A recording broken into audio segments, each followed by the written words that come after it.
Hello, I'm gonna eventually make us a little intro so that I won't be doing our mission or any of that. I'll just stick it at the beginning of our videos once we know who we are and where we're putting our video. But that's a whole other conversation. Okay, so Elena, why don't you take it away and tell us what you've been up to? Here was my original inspiration. As far as like seeing a garment idea that I was going off of, really going after like kind of different fabrics and changing up a sweatshirt I had. I love that. And here are some others that kind of gave me some concepts, you know, like the looks that I kind of was looking at and kind of asymmetrical. And then I was really looking at how the Muppets were coming out, you know, the re-release, because I'm a huge fan. And so this was kind of my lookbook as far as like ideas and concept colors. And then this was the original garment I was going to work on. But once I kept looking at it, I thought it's so worn. I don't think it's worth an upcycle, because I thought I'm going to put all this work into it. And you could see, like, I tried to bleach out something to kind of fix something that had happened to it and then kind of splattered it for fun. But it just is so worn. I just thought, you know, I'm going to take this t-shirt that I loved and like incorporate it into something else. And it just seemed like it was not worth the work on this one. So I pulled out a different garment that I don't really like the way it sat. So I went to this one, which is like a peplum knit top. That's kind of a thick knit. It's I just want to say that was a great call, because I have wasted my time recycling something and that the fabric just wasn't good enough and kicked myself for it afterwards. So I just want to validate your choice. Thank you. Thank you. Well, and I was like, what else do I have? And this shirt, I never wear it because just the way it sat, I just didn't like it. And so I came down here and started penning things. I had this crazy scarf thing and was like, what if I do a hood? So just so you know, my daughter goes to a lot of young up and coming like punk concerts.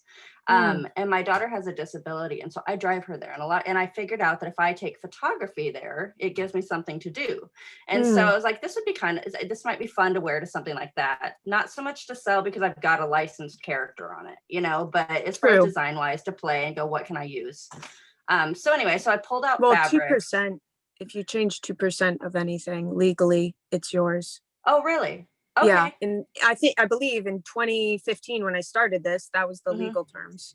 Okay. Yeah, I wasn't sure. And I thought, well, but it'd be fun I'm not wearing my own stuff as much as I used to. And I thought it gets your name out there and it's kind of fun. And that groups into the kind of DIY funky stuff. And so anyway. Awesome. It looks cool.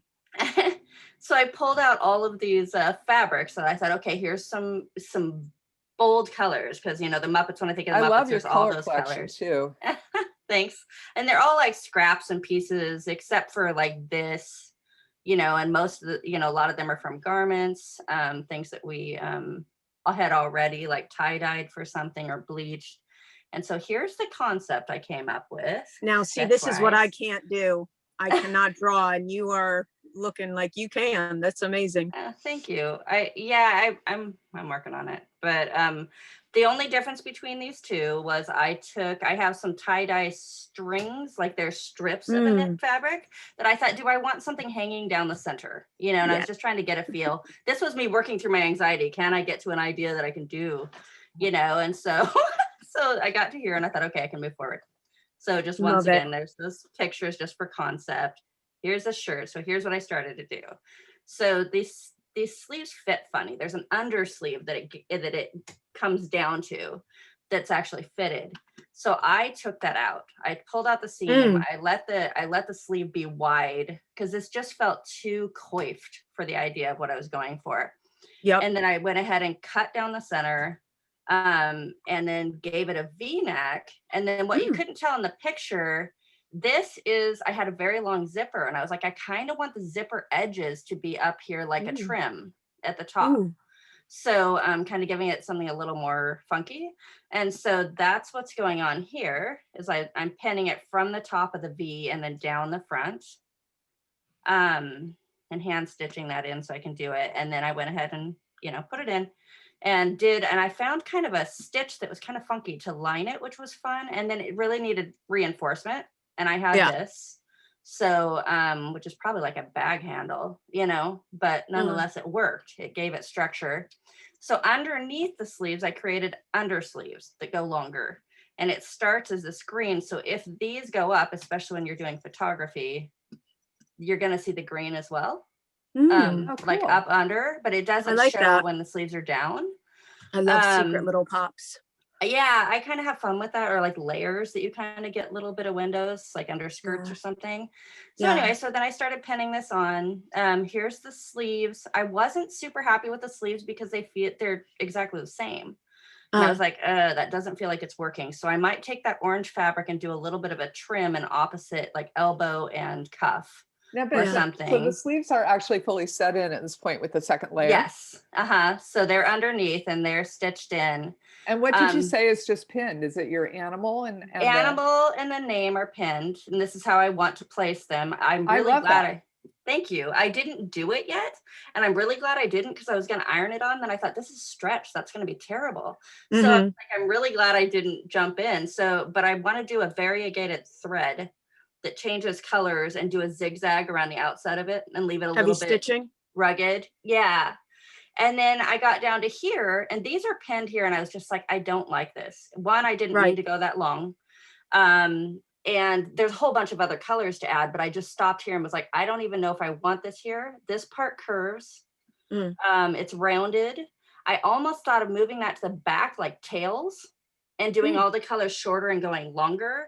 But also this could be attached up at the waist, and then it wouldn't be that long. But it would take a lot more fabric. And again, it would be something that if it lifted, you would see it. But in the original design, I was just attaching maybe 3-4 inches just to the base. Okay, so I'm going to jump in with a suggestion here. I actually think less is more. I think that, you know, the animal and the face are really cool. What if you stop there? Or what if you just use those patterns down below to make a patch of some kind that accents it? And what's going on the back? One thing that I've been told is that really good design is, you know, it's you look at it from 3D. the front and from the back. Yes. And I'm seeing all the design work here on the front. And I'm thinking that maybe the opportunity with these other colors that are hanging off might be on the back to do some kind of shape, maybe a big heart, a flower, I don't know, a word, whatever floats your boat. I was also thinking, will you be too stuck with, like, you said you didn't like how it hung initially? Oh yeah, and just like it's just not giving. It's too long. I agree, and it feels crafty. Why don't you just crop it, sew on those cool things, and put something on the back? That's what I would think. Okay, so yesterday I had this idea that I'd love to run by you guys, because you know how there's a lot of black light at concerts, right? Right. So I love Jim Henson. So I pulled up a lot of his old sketchbook doodles, like the original little ones.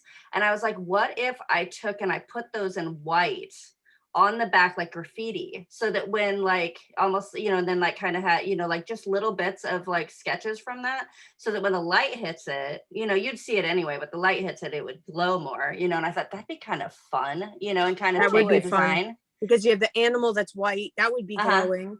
Right. I would be unexpected. Also, I was thinking also maybe the animal, I like the animal there, but I also want to see a little bit less in the front. Like, I don't know, either the animal face in the back or the animal name in the back. And then, because I really love that idea of going from the front with colors all the way back and making a tail. That's freaking rocker chic to me. I love that concept. Okay. With different layers, like different fabric. All the color scheme. I liked that idea, but to make it easier on yourself, crop it, put a little drawstring in it, and make it a fun little sweatshirt with colors. Yeah. Okay. And I debated on the hood, but I kind of was like, if you do a hood, it almost has to be detachable because you're always too hot at a concert. Yeah. Oh yeah, 100%. Especially once COVID breaks and we can go to them, because there'll be more people. What else is in your presentation? And I know that I know the explanation. Okay. And I know we haven't heard from Mersaedy or Maria much. I'm sure you guys are just working there. Let's get out of share screen. Yes. I think I like the idea of putting one of them in the back, because it does seem kind of a lot right up front. And so like if somebody, like if you're wearing it and they see animal, they're going to be like intrigued, and then so they're going to check out your whole garment if you have like the color in the front and towards the back. I like how you have a little bit front and then slowly go towards the back, but then you'll bring the eye to the back as well, like, oh, that looks cool from the front, let me check out the back. And so then it's not just everything in front. What do you guys think about me moving like the name animal to like the small of the back? Mm-hmm. I get tired of things being placed where you expect them to be. Yeah. You know, I'm like, because it brings your eyes somewhere different, and I tend to have longer hair, so you know that might be kind of fun too. That'd be cool. It's just thinking like if you did have the hood, that would cover whatever you're trying to show in the back. Right. Yeah, and then you kind of lose that. Yeah. Yeah. But I did like the fluff. Yeah, well, you could still wear it. I mean, like you can't wash it, right? Once you put it on. So that's part of the reason why I was like, it almost has to be detachable, because that thing. Yeah. Oh, also, I was thinking colorful pockets in front would be really cool. Oh, like, yeah. That's like really functional. A different color one. Yeah. And just like, even a sweatshirt pocket, you know? Even that would be fun. Right. Yeah, I totally have purple. But it's cut down the middle, so no, right? Well, I could do either side of it still. Yeah, I think. Exactly. You know, and certainly when you're doing photography, it wouldn't hurt to have a pocket. A pocket. A pocket. Maria, what do you think? Well, my opinion is that I would put the animal in the back, and I will not put it over black, but over maybe the stripe or the green, so it'll stand out. Okay. And then the same thing as the animal in the front. So people will see animal, let's see the back, like Mersaedy said. So it will, you know, and not only be totally black in here, but put a little bit of color so people will get, you know, more visual. Not just such a contrast. Yeah. So now, to be clear, which one did you mean? The face in the front or the name in the front? Which one were you? I would put the name in the front, and then the face on the back. Okay. And when you say using color, but so that it's not on black, you mean like as it's like a second layer, like an outline kind of? Yeah, it's like, for example, you can do a patch of the green with a stripe like that, the stripes, and then you put the face on it. So it will still look at the same fabrics and stuff that you have on the bottom, because you said that it was a little too long. So you can cut it and use that for the front, and in the back where the face and says animal. And interesting. Ashley said, since you're going to put the animal on the front, you can do a metal zipper, one of those like jacket zippers on top. And I will not hide it, but put it in front, like being like rough, bold, you know? Like exposed zipper. Like you could grab from your worn out sweatshirt, you could salvage that zipper. Yeah, hold on. I'll show you a zipper. I also had the bright orange one up here. Did I not show a picture of that? Ooh, yeah, I think I saw that. Oh, there it is. Yeah, because I debated on that because it's his colors. Yeah. I like that one. You can't see my screen. I'm scrolling and looking at myself. Imagine. Share your no, Maria's gonna. I'll wait. Zipper, and it gets separated on the bottom. Yeah. Right. Yeah. Right. When you do the pockets, you can use also the extra fabric that you're gonna cut on the length. You can do so it will be all related. Oh, right. Okay. Yeah. So Elena, do you feel like this is good input, or are we just throwing so many ideas at you that, you know, you're a little lost again? Or do you feel like that kind of helped you? Yeah, I think it brings more options in, and my brain kind of works like a spider web. Like I think of something, and I think of like all these connections of different ways I could go. So it doesn't hurt to have more in the web and go, okay, what, you know, and I can pull from that and go, okay, that would help here. So yeah, no, it's helpful. By the way, concept, beautiful, idea, beautiful. It's going to come out amazing. Yeah, and I think the sleeves look great too. So and your all the colors that you brought together, I thought in your mood board, those are really great. So any of those with what you're already doing, I think are strong choices. Okay, thanks. Yeah, it definitely needs more because it's way muted, so it does not feel Muppetish. Like the colors that are just at the base. That was just the beginning, and then I went, wait a minute, do I even like this? So I was like, should I? So I was like, well, I really thought Maria's idea of layering the fabrics one on top of each other as a way to incorporate rather than having to add on. It will stand out more, and our eyes likes to see color. Yes. It's only black and white, so it will stand out whatever patch, whatever thing you're putting on. Okay. And I also thought Leah's idea that having it be shorter would help modernize it too. I do think. Yeah, I agree. It feels really weird right there. I kind of put it on, went, oh, you know. Well, it's just, you know, with the styles have changed, whatever. Well, it's not hanging right either. Really, you want to start up at the waist so it's not, or do it shorter. It's just like making it droopy. Okay. Anyway, you guys, can I have like a 3-minute break here? I just have to. Oh my gosh, I should mute this when I'm drinking.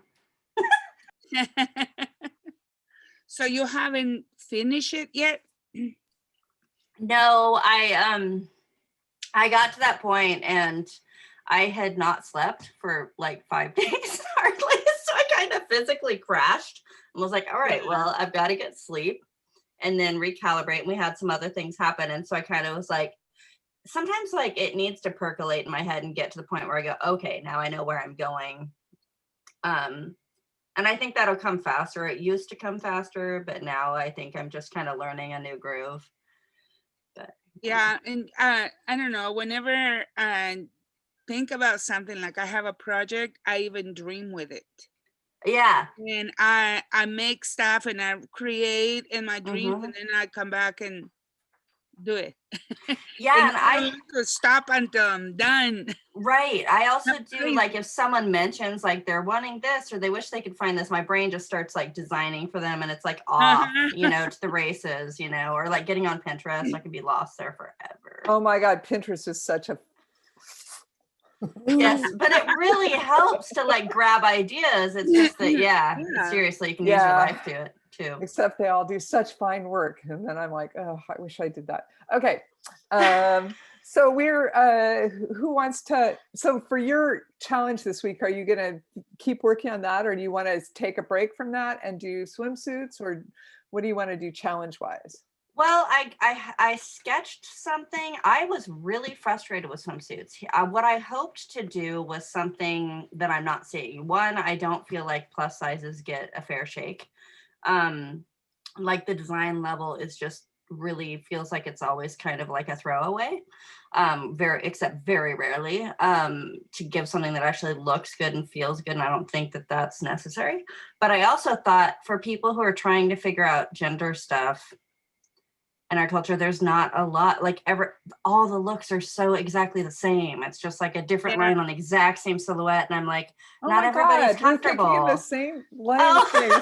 I think that's great. No, seriously, I had 2 unisex designs, but keep talking. Really? No, so I've been wrestling this out. I did a mock-up sketch yesterday and I kind of, they're 2 different things kind of, not that they couldn't be the same. But what I was seeing when I was looking up stuff and researching was they were just like, well, here's a top and shorts. And I'm like, okay, but I just feel like we could. Okay, so in the future, I want to do an actual display of doing clothing that's split. Like, you know how you can do male, female kind of ish or whatever, because I feel like, but like people's identities of what they kind of hide and what they put out there, kind of I want to do a line kind of on that and probably might be more of a museum thing than a, you know, a wear thing maybe. But anyway, it goes along that line of just, I feel like there's not a lot for people who are trying to figure out things outside of the acceptable norms that we've given. And so anyway, I ended up with 1 sketch and like 3 fabrics that I have to work with. And so I don't show fabrics decided. First. Okay. Show a sketch. Well, the fabric, okay, so 2 of my fabrics are in the shed.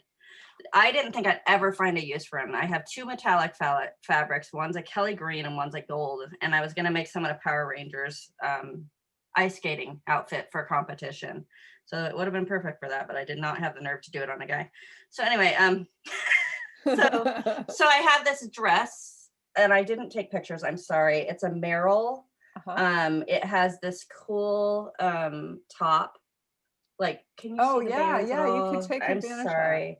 And then there's like there's a area that's kind of see-through down. It's a skirt for like hiking or whatever, but it's very high quality fabric, but it actually doesn't fit in a way that functions. So I think if it's stretchy. It's very stretchy. It's definitely a stretch athletic fabric. A lot of it is doubled. And I think this would do really nicely to make something for maybe a plus size swimsuit. I'll show you for that idea what I have in mind. Here we go. I have just this picture right now. So I was debating on doing, so these circles are because I was kind of like trying to mock out if I almost wanted to do overalls over something. I thought that'd be kind of fun. And then I ended up kind of ditching that and doing, wait, no, so the circles are right on the boobies? I know. It was just because I was trying to picture like where the straps would come down to buttons. And then, no, I'm not going to actually leave those, but they certainly are eye-catching at the moment. But just trying to remind people where they're supposed to be pointing. I don't know. Anyway, and I did like a kind of a tap pant type cover up. And then this little sleeve thing as a cover up, because I thought a lot of times when you're not teeny tiny or whatever, sometimes those things are kind of nice and comforting. And if it was something you technically could wear in, that's great, but you wouldn't have to. It could be something if you're sitting on the, at the beach or something, you have a little more coverage. So I had this little piece that goes over the tap pants, but underneath these lines, these princess lines, are kind of like a skirt going over a short. I like that. I think that seems very like, as somebody who is plus size, and it's like, well, what could I wear at the beach? I feel like, I like the little tap pants. I like this short with the skirt because it's kind of girly at the same time. It's, you can relax and not worry about any private shows. Right. Well, you kind of have to have the swimsuit underneath it because tap pants are terrible about flaring up. So you obviously need the swimsuit to come down here. Otherwise you will give a show, especially if there's a breeze, and we do have breezes on the beach quite a bit. But not what's the back like? What's the closure on the swimsuit? This just would go straight in the back for the upper, and then the back, I'm not entirely sure. I kind of have gone a couple directions. So I don't know. This is kind of as far as I got. So I'm kind of wondering if I should finish the other, just because I don't know if I'm far enough in the concept, unless it just comes together for me to pull this off. So I don't know. That's I'm open for input on that for sure. So I just talk too much, so I'm letting somebody else go first. Yeah, please. I'll pull that off. What you show is an outfit that's gonna go on top of a bathing suit, or that's the bathing suit? So the bathing suit is the crossed top, and then it goes down almost like a skirt, but into shorts. In the back, it looks like shorts. Underneath the swimsuit, but then the tap pants are something you could put over, and then the same with the sleeves, that are like a little, I don't remember what you call that goes over your shoulders. So what I just heard you say is there's a swimsuit and tap pants and a coverall. They're 3 different pieces. Yes, which is why I'm going, that's a little ambitious. Yeah, I think maybe you should do, I think you should do one of the 3 pieces. Yeah, she wants to do too many things. I know. I can't stop the design. But the idea is perfect. Okay. You can continue doing that. I mean, do one now and then do the whatever next, and I do kind of on it. I do like the straps the way they are on this dress, so I might actually keep the back the way it is. As far as that would be helpful. I think that's brilliant in terms of when we're thinking about our business models and being able to repurpose things. I think anytime we can streamline it by making use of what's already painstakingly been built, I think that's, I'm firmly in favor of that. I know I'm talking too much, but I had to jump in and say, big thumbs up for using what's already there.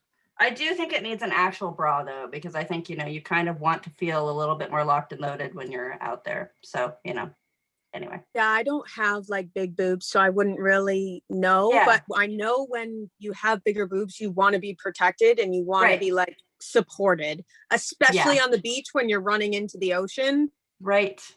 Or you're bending over to pick something up. Hello. Yeah. So. I like the whole concept of having like covered, because like plus size and also bigger on the top. Like I totally struggle with swimsuits because like I want to feel covered, but then like the support, but sexy too. Yeah, the support is never usually there in swimsuits. Really tough to find plus size swimsuits that are comfortable and fashionable at that. Yeah. So I applaud you for trying to create a garment for plus size, because it feels like so much that plus size gets left behind, like at size 16, like things are no especially longer in the sustainability world. Like they don't even focus on it for some reason. Well, and it's harder because of more fabric, but we have all the access in the world when we're using the scraps. So true. I'm going to do a screen share really quick because I found my other picture. So let me grab this really quick and I'll show you fast. So this was the beginning inspiration for what goes underneath. What I especially liked about this garment, if you look here, there's this detailing that would give, because the other thing is when you're bigger, you kind of want it to lay smoother than it would naturally if you have too thin of a fabric, right?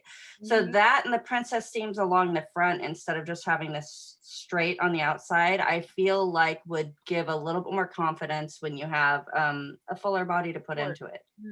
So that's kind of what it was going to be underneath, aside from the straps that I already have. So you can see like the rear, but the front looks a little bit like a skirt, even though it's kind of a shorts type of thing. You asked us a question of whether you should move forward on your sweatshirt or use this time to do the swimsuit. And I don't know which answer is going to support you more, but when Candace visited us, she came for the very first challenge, and then her life took her other directions. But one thing she said is she liked to have two projects. So if she got frustrated with one, she could just switch to the other. So yes, the one that thing, resonates. The one thing I'm going to pop into this question of what you work on is to just do that, to have, if you get frustrated, have somewhere else you can go. Yeah, I think that's great advice, because I actually, in other parts of my life, I get over focused on one and then I shut down. So it's really helpful. Thank you. So check out Peachy Keen, Peachy Keen, Keen. Awesome. Thank you.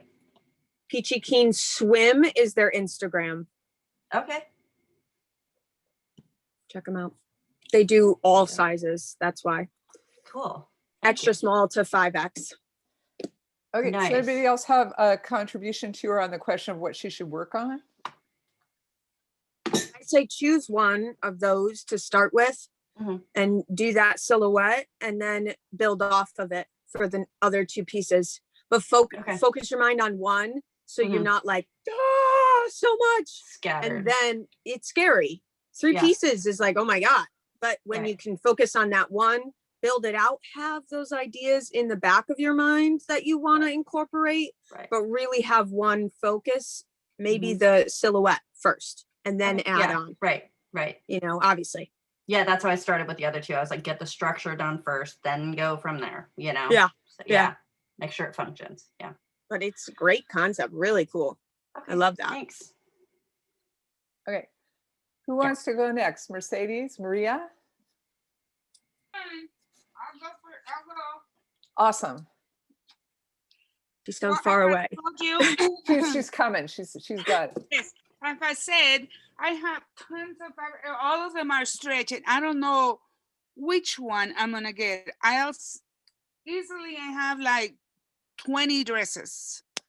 So I don't know what color I'm gonna make, but I'm also thinking about not only overweight people, but older people, that we have everything sagging and going down.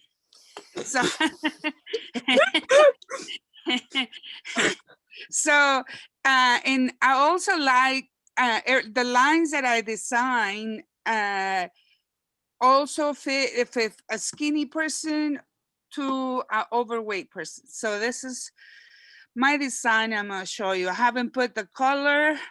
This is one that has a bathing suit and the skirt on top. Did you see that? Yeah.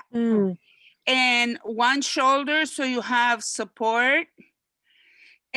And the back also is high, because once you have a high, it gives you more support than if you have a long, you know, a back. Yep, lower back. Yeah, and then also it covers back fat. Yes, exactly. Yes, everything that's hanging. Yeah. And I'm gonna try to use, remember my curtain rings? Yeah. I'm gonna use it as a belt. And I have another one. Let's see if I can, I don't know how to do both. It will show, yeah. This will be without the skirt. So to Nice. me, yeah, it's an old fashioned, it covers you up, but I really like the other one better with the skirt. So which one do you think? What have you ever thought of maybe making this one without the skirt into longer shorts? Because I know that's a cute little design that some people like. What, like, instead of having the cut up here, shorts. That might be nice. But I love the skirt personally. That is just adorable. Yeah, it makes you sexy and you know, feminine. I feel like it's more. It covers all your belly and your butt when you're hanging, you know. It feels like a bolder design too than the other, just in that it's we don't see as much of it out there, I think. Anymore. Those are very vintage. Yeah, I'm kind of classy person. I'm a classy girl. Yeah, see what my thing is that timeless and unique fashion design, affordable for everyone. That's me. Oh, I love it. So yeah, I don't know what color or what what kind of fabric I'm gonna use, because everything is stretchy. I see some orange back there, and I feel like colors that pop, especially when we're online showing things, are really I love using a bright color. And also with different darker skin tones, I like to see, you know, colors. Yeah, all these are stretchy. This is stretchy. Oh. This is the dress. I like the brighter colors as well. It seems like we see so many like black and like dull regular colors. Like I like the pop of color as well. And I think that the designs are very summery. Because I took a picture of the fabric, so I mean. Oh yeah. And it has everything is stretchy, even the inside. So my bathing suit will be lined. You know. Nice. That looks like a good fabric too. If you got it wet, I don't feel like you're going to have any coverage issues or anything like that. If it's wet. Yeah, it's not because I mean, you have a lining, it's not going to become transparent. You know, some fabrics when you get them wet are suddenly. Oh like, yeah. No, I have no. This is like this is like I'm sure. Eyelets, yeah. Yeah, this is eyelet. So this will be by under, and under this will be kind of like a skin type of stretchy fabric that I have too. Oh, super. So it's 3 layers. So it's very. So yeah, and that also will make you everything hold in. Yeah. Like Spanx on the very inside. Yeah. Let's see if I can show you. Oh, and I'm sharing.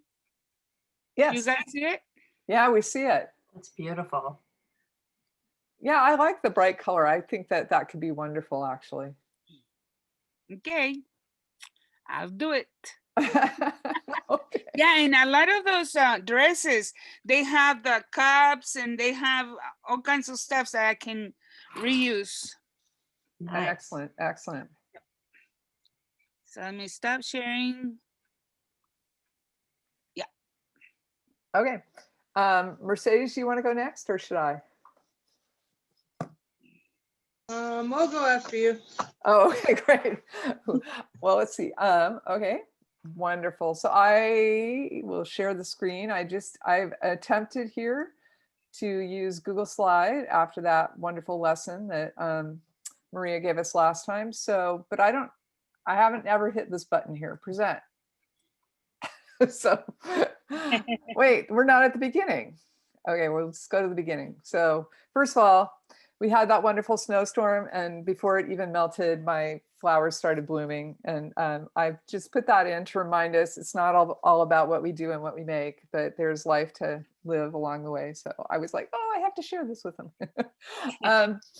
So I have now two young models that are going to be helping me for the first time. I have full measurements. So Elena was the one that you guys saw last time, and this is going to be her sister Jasmine that I'm doing the swimsuit for. Jasmine never wears swimsuits, so she's like, well, I'm not going to be swimming in it, whatever you make. So so her first choice, I did some designs, and her first choice was this sketch. Like, we're all going for this sort of vintage theme. I think that might be the next wave of what's in here. So this is a very 1950s sort of design with stripes. The problem with her first choice is that I don't actually have, it's not actually a suitable swimwear fabric. This is some kind of a rayon mix. It's very stretchy.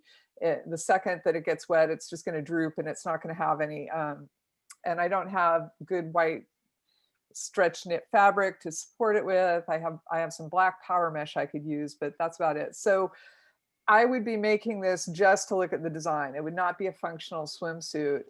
It would be something that I could then maybe get recycled polyester with a stripe on it and make a size run. Like if I felt like the shape really worked out. I'm not super stoked to make a sample fabric for a fabric that might have a different stretch quality. So I think it's just a dead end for me. The sort of good news of this choice is that my branding has vintage influences, so it goes along with that pretty well. I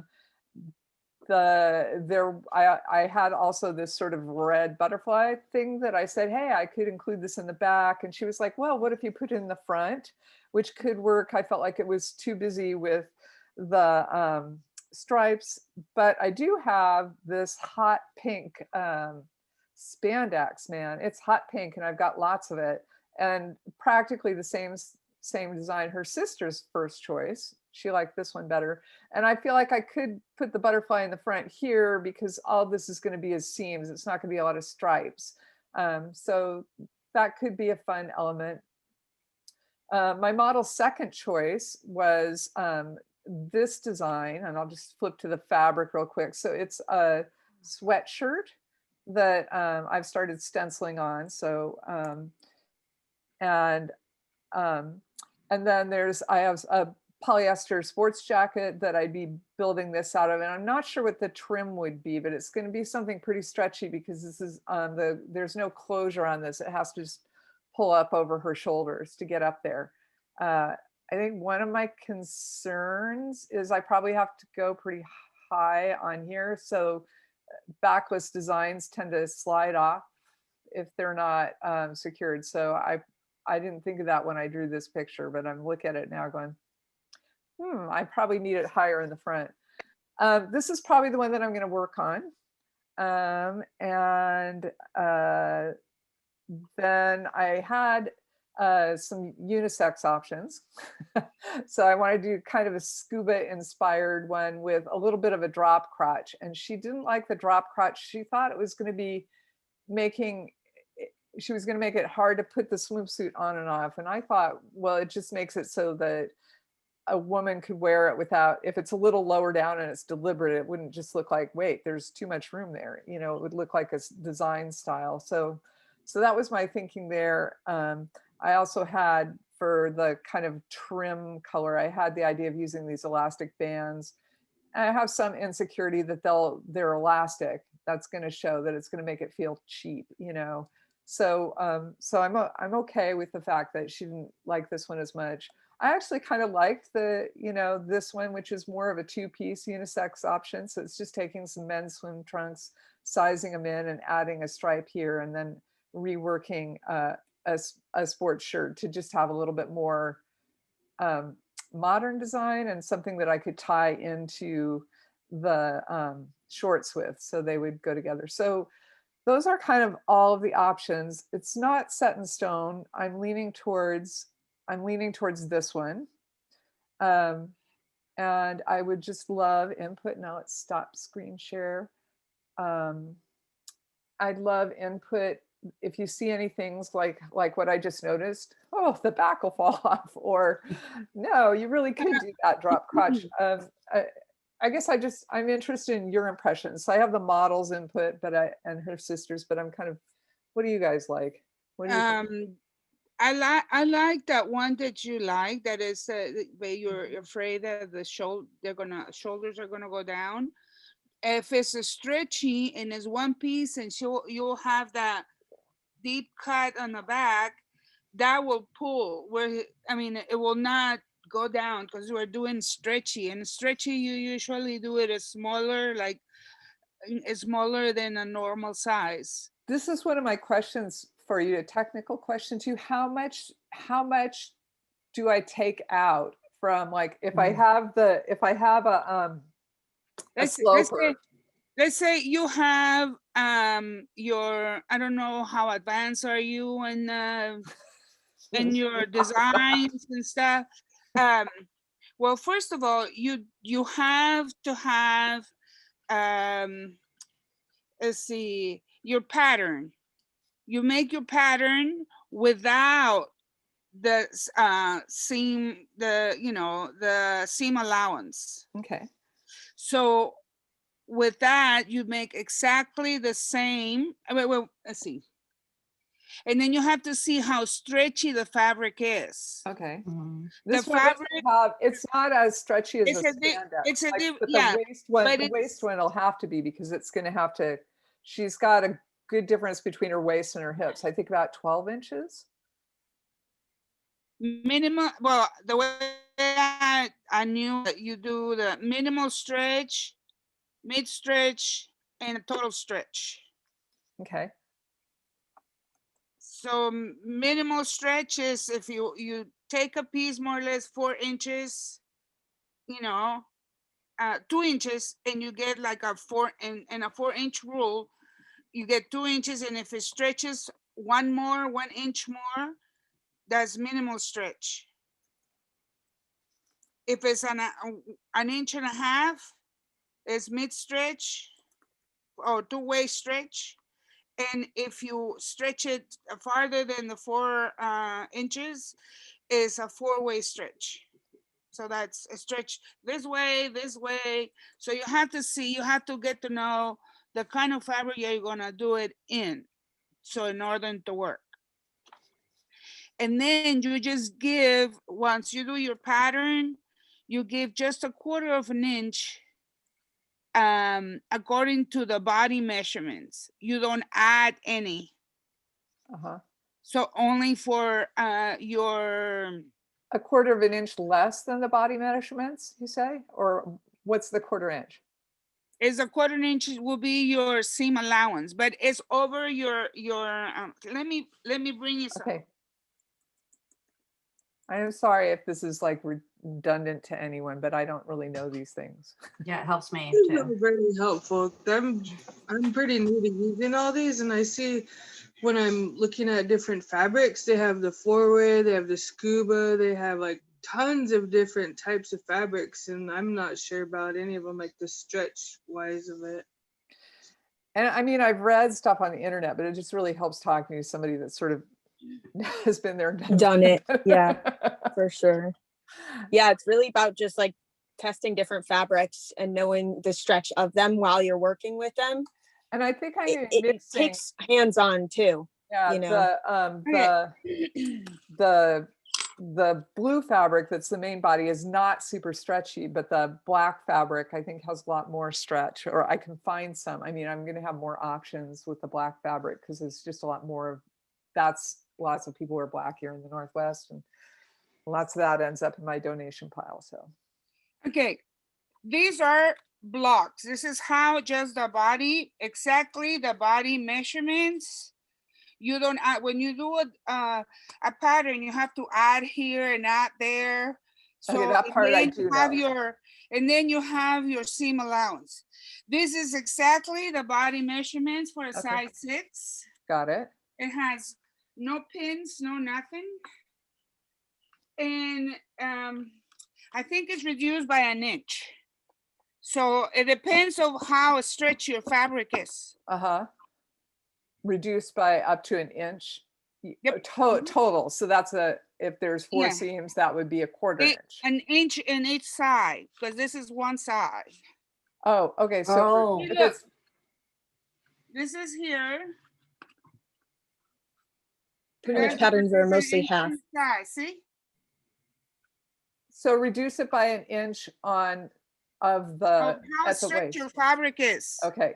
So for a stretchy fabric, reduce by an inch. And that's on the side or in the front? Where do you reduce it evenly, half? It's all around and for each side of the pattern. Oh, everywhere. So it's like going in an inch for the seam allowance. Reduce it, and then you add a quarter of an inch. Oh, okay. So, reduce everything by an inch. Remember, when you inch. use stretchy fabrics, you're gonna use a serger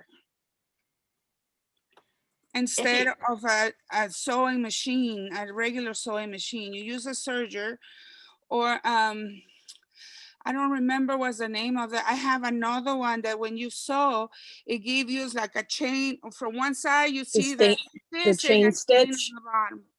The chain stitch. Yeah. Yeah. So overlock. I have a question about overlock. using. Yes. So I was planning to use my regular machine for a lot of it because around the outside edge, I was going to put swim elastic. So if you were serging, I mean, don't I need to, I guess I could put it through the serger right next to the blade and it won't cut it off or anything. So that was another question. So with a swim elastic, right, you're going to fold it, I'm going to fold it under to finish it, right? So it's technically smaller when it's folded under than where I sew it down. So is there a little bit of stretch that you add when you're sewing the swim elastic? It's always a quarter of an inch. No, but okay, when I'm sewing it to the edge, that's going to get folded under. So the edge is like up here, it's bigger, right?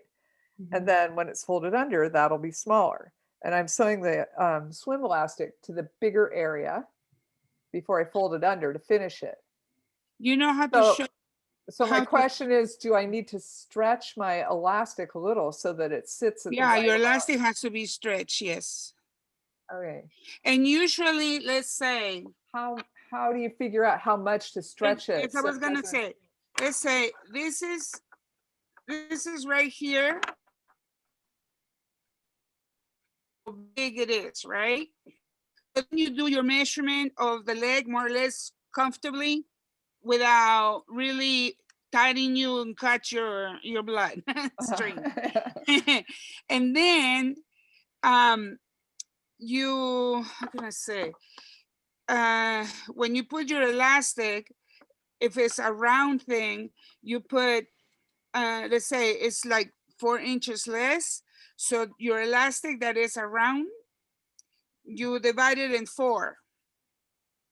So you put one in here, and with a pin, and then as you sew, you stretch all the way to the pin, and you stretch all the way to the pin, and you stretch away to the pin. Okay, I think I can figure it out. Did you understand me? No. Yeah, I understand how to measure it, but so I just do need to have there's a slight difference between the length of the elastic and where like, I sewed. Yeah, let's say this is your elastic and you're not sewn totally, but this is how much you're gonna put on. So you put it like this, stretch, and you put in your elastic a pin here and a pin at the end. Okay. And then you put them like this. Yeah. And you put a pin in here and a pin in there. And then you go to your fabric that has already sewn. So you pin it. You do the same thing and you pin it in here and pin it in there and there. And with the pins in there, you sew and stretch because the elastic is going to be shorter than your fabric. So you just stretch out to the pin and then you stretch it. Yeah, okay. That's how you sew. Okay, I think I got it now. I just wasn't sure how if I really needed to stretch it, but that was my big question. Thank you so much, Maria. Oh, you're welcome. Thank you. Okay.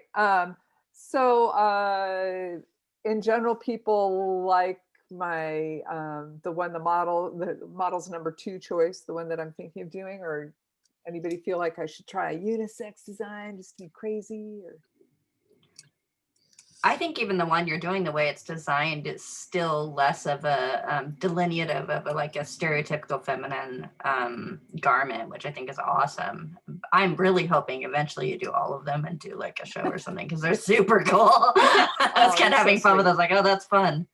So, and if you do the metallic, then that gives me a reason. I'll do mine and we'll throw them in together, because good Lord, I have the same thing and I'm like, what am I going to do with that? Anyway. I'll just be happy if I make something she can get on. Yes. Yeah. Yes. Okay, Mercedes, I think we're ready for you. Okay, I'm not feeling too confident about trying a swimsuit, so I'm thinking maybe a little bit down the road, like, because I do want to invest into a serger and like maybe overlock more machines. Like I got a sewing machine and I got a heavy duty one right now. And then also seeing that you got to have with the different fabrics, you need different needles, and there's I feel it's a whole nother world I'm not ready to venture into yet. So I'm thinking I'm gonna make just some little swim trunks, some little board shorts maybe. And then I think I need to go browse more about the fabrics, like seeing the different types of fabrics that you would need. Because how you're saying, like if it gets wet, some is see-through, or some of it, like I know it will stick to your skin if it gets wet. So I think trying to find different types of the fabric that you would use for those types of shorts. And I see some fabrics are labeled like 100% polyester or cotton, but it seems like there's other names on top of those that they're defined more other than just the exact, that's what it is. And so I think I do need to do a little bit more research, but I'm thinking something along like something Hawaiian. Like I like these Hawaiian. Oh yeah. And then my son, his dad wears these Hawaiian shirts all the time. And so I thought that would be cool to have like him start wearing like Hawaiian floral prints as well. And I like these bright, vibrant colors. And this one was one of his dad's old shirts, and it says 100% cotton. So I'm not sure like if that's the type you would use, or if it's, you know how some of the fabrics on swim shorts, they're water repellent, so it like just slides right off of you. So I've had a class on fabric idea at least. So I could at least jump in with a couple of suggestions here. So you could make something out of cotton. The problem with it is it's just not going to dry fast. The reason that a lot of like the higher polyester contents and stuff like that tend to be in when we talk about men's swimwear, because with women's we need sort of the stretch for the curves. So you see a lot of that. But with the I don't know, like boy short ones, something easier. If you find something that's like, if you find something that's mostly polyester, it's going to dry fast. I mean, that's just the nature of polyester. So even if it had spandex or something else in, if it's like 80 or 90% polyester, it's going to dry pretty quick. And the cotton, which is just so much nicer against the skin, is just not going to dry as fast. And in terms of what becomes transparent, it has mostly to do with whether it's thin or thick. And also, again, the polyesters don't tend to change so much when you get them wet, because they're just not responding, whereas cotton, when you get it wet, responds. If you did cotton and you put a lining in for a little boy, I really think be fine. Okay. So I don't feel like you have to like research a ton. Feel like 80% polyester is great. I can also do cotton and line it. It'll be fine. It's just not going to dry as quick. Okay. Yeah. Definitely. I was also thinking maybe go to like Goodwill, or if you have one already, actually get boy Hawaiian swim trunks to use that material and make a little kid's trunks from, but use that actual material that's already out there. Well, I like the material you have. I think that was fun. But you're saying it's 100% cotton. Yeah, it's fine. It's fine. I mean, I think it would work cute, and it's a little bit like my my piece where I was like, Yeah, but if I was going to put it into production, I'd have to use something different. But in terms of working out a style question and something that could be repeated, like if you make the prototype with those and it turns out cute and you want to make some for sale, you could source different fabrics at that time by taking donations from friends too. I mean, it's pretty, you know, if you put the word out, I don't know, I find that, yeah, getting donations is not that hard if you're looking ahead a couple months. It's right in the short term, you may not have the fabric you want, but you could do a prototype. Okay, that sounds good. Maybe later on down the road I'll try a swimsuit. Yeah, I applaud you guys for trying it though, like even though we're not like fabulous swimsuit makers yet, but like stepping into the box of like I'm gonna try it, you know, like. well, I like to think that this challenge is for us to explore things that we don't know how to do, that we haven't done, that may or may not work. Like eventually I hope we're doing really cutting edge stuff where we're like, I don't know if you can work with this, but let's try. So and Mercedes, again, I'm going to just tell you that if your heart sings to like doing more bags because that's what you've been doing, you should do that. I thought you were so friggin' successful with your little jacket for your son that was killer. So I would love to see more of that type of stuff too. I like what you're saying though too. Like I kind of look at this space as like a learning space too. Like push myself, because I was just telling my partner, by the time I'm like this year that we go through this whole process together, like we'll have gained so much more skills and knowledge with like our sewing, our fabrics, our designs and everything. So it's kind of a push for me, but like I'm inviting it, welcome to it. Do you guys have like a group chat going on at all that we can start so that we could like talk throughout the week when we can't meet up? Be fun. Elena? Well, we have Facebook. Yeah, we do have a Facebook page. There you go. Yeah, cool. Totally. I'd love to be joined in on that if possible. Cool, yeah. We're to be real honest, we are not using it at all yet. We're just we're just like getting the feel of it. Right now we're sort of email looping, which is hard because that for me gets lost and the thread gets hard to follow. But we're and we also, I keep trying to get people to use the Facebook, I mean not the Facebook, the YouTube comments. Like nobody's going to our YouTube channel. It's really a private comment area for the most part. You know, and it would be great to do that because if we have real conversations going on there, people feel more like they can get in. But that's just me dreaming. And I'm going to just let this group be what it is rather than keep pushing on, hey, YouTube comments, guys. So I like the idea of our Facebook group to make, like I agree that we created it and built it, but it's not being utilized yet. But I'd like to have more conversation and dialogue with each other, but I just feel like it's kind of static right now. Everyone's just kind of lurking, peeking, like, oh, what do we got going on? But I mean, like, if we have questions, like we're working on our swimsuit or working on our project, like, hey, you guys, what do you think about this? Or I'm stuck on this pattern, like, because that's how I feel with my coat. Like, I feel a little bit intimidated by these more advanced patterns.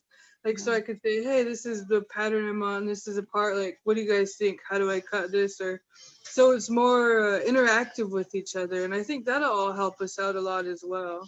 I think if we are using our Facebook group, it's easier to FaceTime too that way. Cause like sometimes the questions are hard to answer and you know, sewing questions in print are very funny sometimes, but like the 3-dimensional pointing at things kind of video screen, I like that too. Yeah, we have a long way to go in terms of our infrastructure. I just put my number and my Instagram in the chat. If you guys have any questions throughout the week, throughout whatever, just reach out to me. And if I know the answer, I'll let you know. If I don't know it, I'll find it out for you. And Ashley, now that you've been here, I'm also going to send you a link to our Google Doc where your information is also listed already and where you'll have everybody else's information, those people that have come in and put their information in or wherever I picked it up. Awesome. And it'll also have lists of people that we've tried to contact. It's sort of like you're an insider. You'll have access. Well, I don't know about that, but it's where I've. That's what I call. I have a doc like that. I have a printed book like that. Actually, R2R Bible. Yeah.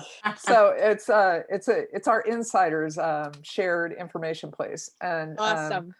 And so you can find people there, and I will put on. Anyway, you're in. Can I share one thing with you guys that I just recently worked on?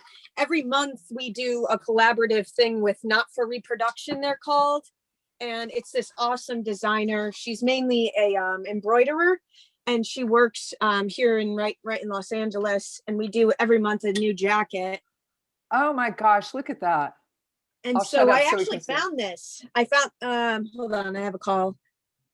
Am I there now? So yeah, I found this whole panel. Just somebody donated it to me. And so I figured, you know, why not do something with it? It's already something so cool. And then I had jeans that were maroon. I found some jeans that were this kind of color. So the same exact color. And then so we outlined that and did the hem there. This is a vintage jacket that has shoulder pads already in there. I didn't want to take the shoulder pads out because I figured that, you know, it's just the style of the jacket in general. Those are we make out of the extra scraps that we have of denim. We make different labels for people, neck tags. So if you guys how do you print them, or what, like, how are you making your labels? So I order a stamp from No Issue because I've talked to their organization and we work together hand in hand, and I trust them to make my stamps. And then they send that, and whatever brand is requesting the labels, because that's something we produce as well. Recycled Riches is neck labels. Then they just send me over their little image and I send it to No Issue. They make me the stamp, and then I stamp them all out by hand and cut them all by hand for the owner. And then they can choose to like fold it underneath if they want, or just keep it frayed so it like kind of gets frilly like this. And then this was her job, was to go in here, and this is all hand embroidery. Well, with a embroiderer machine. Nice. So she chose colors that were in here. Cool. And that's mine. That's awesome. And then kind of did this around there. Oh, talk again. Sorry, I said that. Awesome, and now we can't see the details because the friggin' screen jumped to me. Talk again. So now we have this, like the little details on the hem. You know, I love the pop. So yeah, that was this was February. Yeah. So that's that. That's super lovely. And then that's just one thing we're doing. We have a whole rack here of transformed things that we need to get done for clients. How many is we and like how? So I have a production team of 2, father-son duo team. Then I have my embroiderer, which is another team. They are a husband and wife team. So that's pretty much 4. And then I have my treasurer that works hand in hand and does a whole bunch of stuff with me, the president. And then I have my social media manager, and she's in Connecticut working virtually right now, still in college, as an intern. That's so she cool. Just does she's like, I write out my social media plan and all of that and all of my marketing. And then she'll review it because I'm also dyslexic. Well, I don't label myself that anymore, but I was labeled dyslexic. So spelling and all of that is really hard for me. So I write it all out and then I send it over to her and she edits. So she's like a key thing in all of this. Cool. So I sound professional. People don't like when you misspell things. Yeah, I know. I have that problem too. I mean, not dyslexia, but they were experimenting with educational techniques when I learned how to spell, and I just did not get it. It was not a good experience for me. And I have something to say. I already took a picture of my making pattern stretch fabric book. So I'm gonna send it. I don't know if I have emails. Oh. This is what I have. So teach you the minimum stretch and all that. And then here is how you check on the stretch fabric how you do it. And also, so I don't know how you want me to, it's this one. No, hold on 1 second. Where? Oh, okay. This picture. So I can send you all those 3 pictures and you can kind of see it. Nice. Wonderful. And you can just send that to our email thread from today if you want, Maria. Yeah. What's the name of the So book? they will teach you more or less how, you know. What's the name of the book? I'm just going to put it in the chat so I have a record of it. Pattern making. Pattern making, fabric stretch knit by Julie Cole. And you can get it in Amazon. Pattern Making with Stretch Knit Fabrics by Julie Cole. Julie Cole, C-O-L, yeah. Question, if you don't have a serger, do you just do the overlock stitch on your regular machine for this? Zigzag. Yeah. Okay. I have a bit of advice from the directions for this pattern. Nice. Which I was reading yesterday. That's nice. If you don't have a stretch knit machine, stretch your fabric and sew it on a regular stitch. Hold it stretched out as it goes. That's that advice. Okay. It also says, if you do have a little zigzag, yeah, you could also do zigzag. Okay. And then sew a 1/4 inch outside of that. So, or inside of that. So the zigzag gives it the stretch, but then the 1/4 inch is like some backup seam. Oh, okay. So that was from that was from before everybody had a serger. And everybody likes a serger. So would that be the straight seam, the 1/4 inch outside of it that you're talking about? I will find it and tell you. Take a picture and put it in the message. Yeah, I'll take a picture and I'll send it to you of what the directions say about how to sew those, because I was like, cool. Yeah, good deal. But my machine, I don't know if yours, my machine, pretty old brother machine, has that stretch stitch, which is like one that goes forward and backward. So it's not so much side to side, it's like a jagged looking stitch. I don't think it's pretty, like it doesn't make a pretty. And then the other thing that you can do on almost any machine is a twin needle. Yeah. Okay. So twin needles, I feel like those look pretty polished, like on, they do. the top. And that's my favorite, is the twin needle. Do you have to stretch if you're doing the twin needle? No, the twin needle, because it's going back and forth on the back, it has that side to side element, so it gets stretch inherent in it. Okay, good. Thank you. I like that idea. Okay. Okay, cool. Well, Lauren said she was running late. She sent me some note a long time ago, but I think we're all good to go at this point. So one thing, Ashley, I put the invite to the group in the text or in the chat, because I do not know what I'm doing. So I mean, like it's there and I'm trying to figure it out, and then I get lost and have to learn again. So yeah, we're not. I'll join.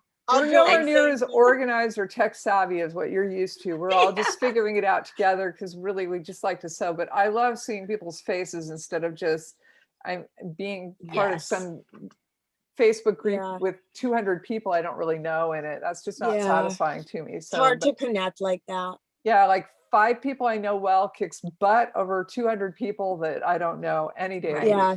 And my dad always says, I like individual people, but you get them in masses and they suck. So oh my gosh, we're good like this. We've seen a lot of that lately. Well, oh God, last year. Oh. Okay. Well, you guys all warm my heart. It makes me so happy to have this little group, this place to connect. And thanks for jumping in with us, Ashley. We're excited to have you. And, I'm excited to be here.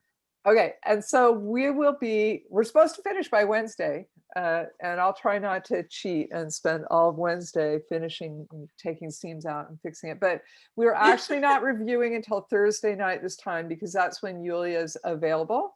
And she's going to be our guest on Thursday. And she hasn't given me an intro, but she's another one of Maria's ex-teachers. So I'm looking forward to meeting her and hopefully see all you guys again in a few days, and hopefully more of the rest of our group.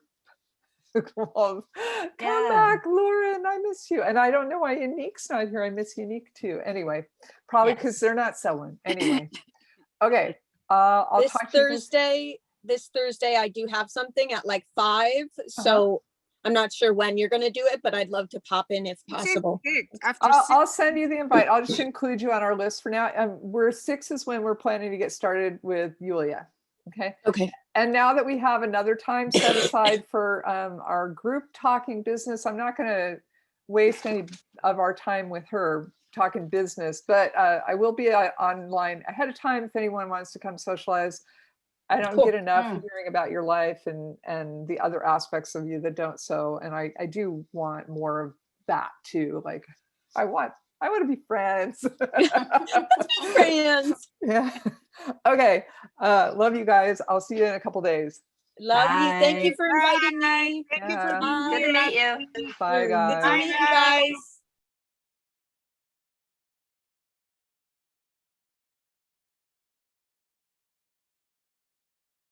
I just want to say welcome to everybody here. So this is our little refashion, upcycle, recycle, sustainable fashion design group.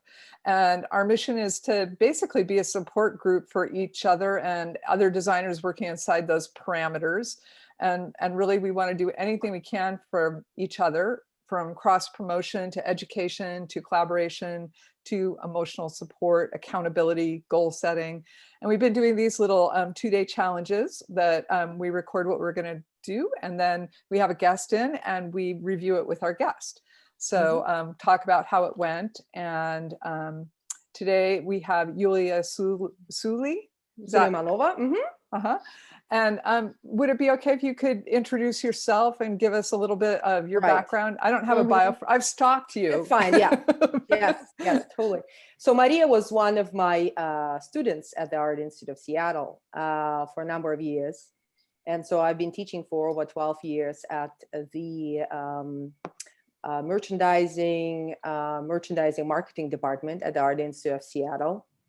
And so my academic background runs really wide, from academia, from master's in education. And so I've been a professor for many, many, many years, and in higher ed. And when I moved here from Russia, I've got into the fashion industry. So because you're tall and glamorous?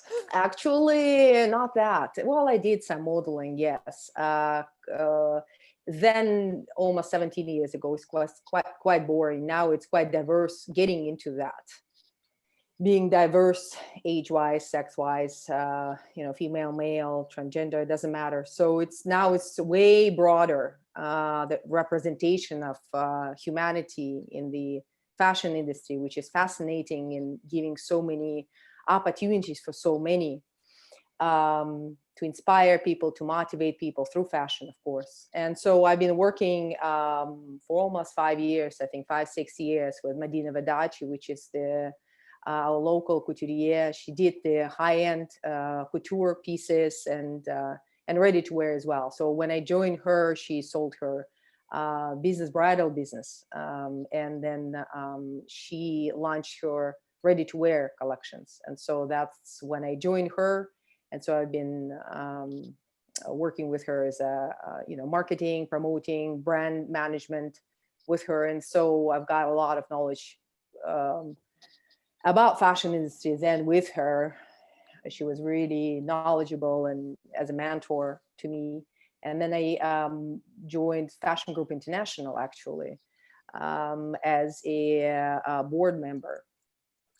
And so it was really a great networking. And I've got a number of clients then through my branding agency that I opened. And so primary focus was on brand management, promotion. And so I got a number of clients, again, fashion clients through that. Right.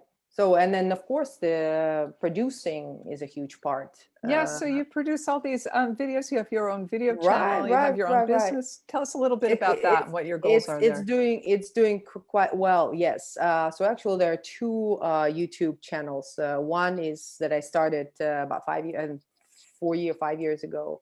Probably 4 years ago. Years ago. The Sulei TV. And so a number of videos got really great reviews, like Donametrics. Girls, I think 50,000 views. And of course, I did with my lovely friend, Kate Stickles, 15,000 views. And she's quite experienced model and poet and things like that. And so, and then the Sulei University that we just launched with Sulei University. It's more of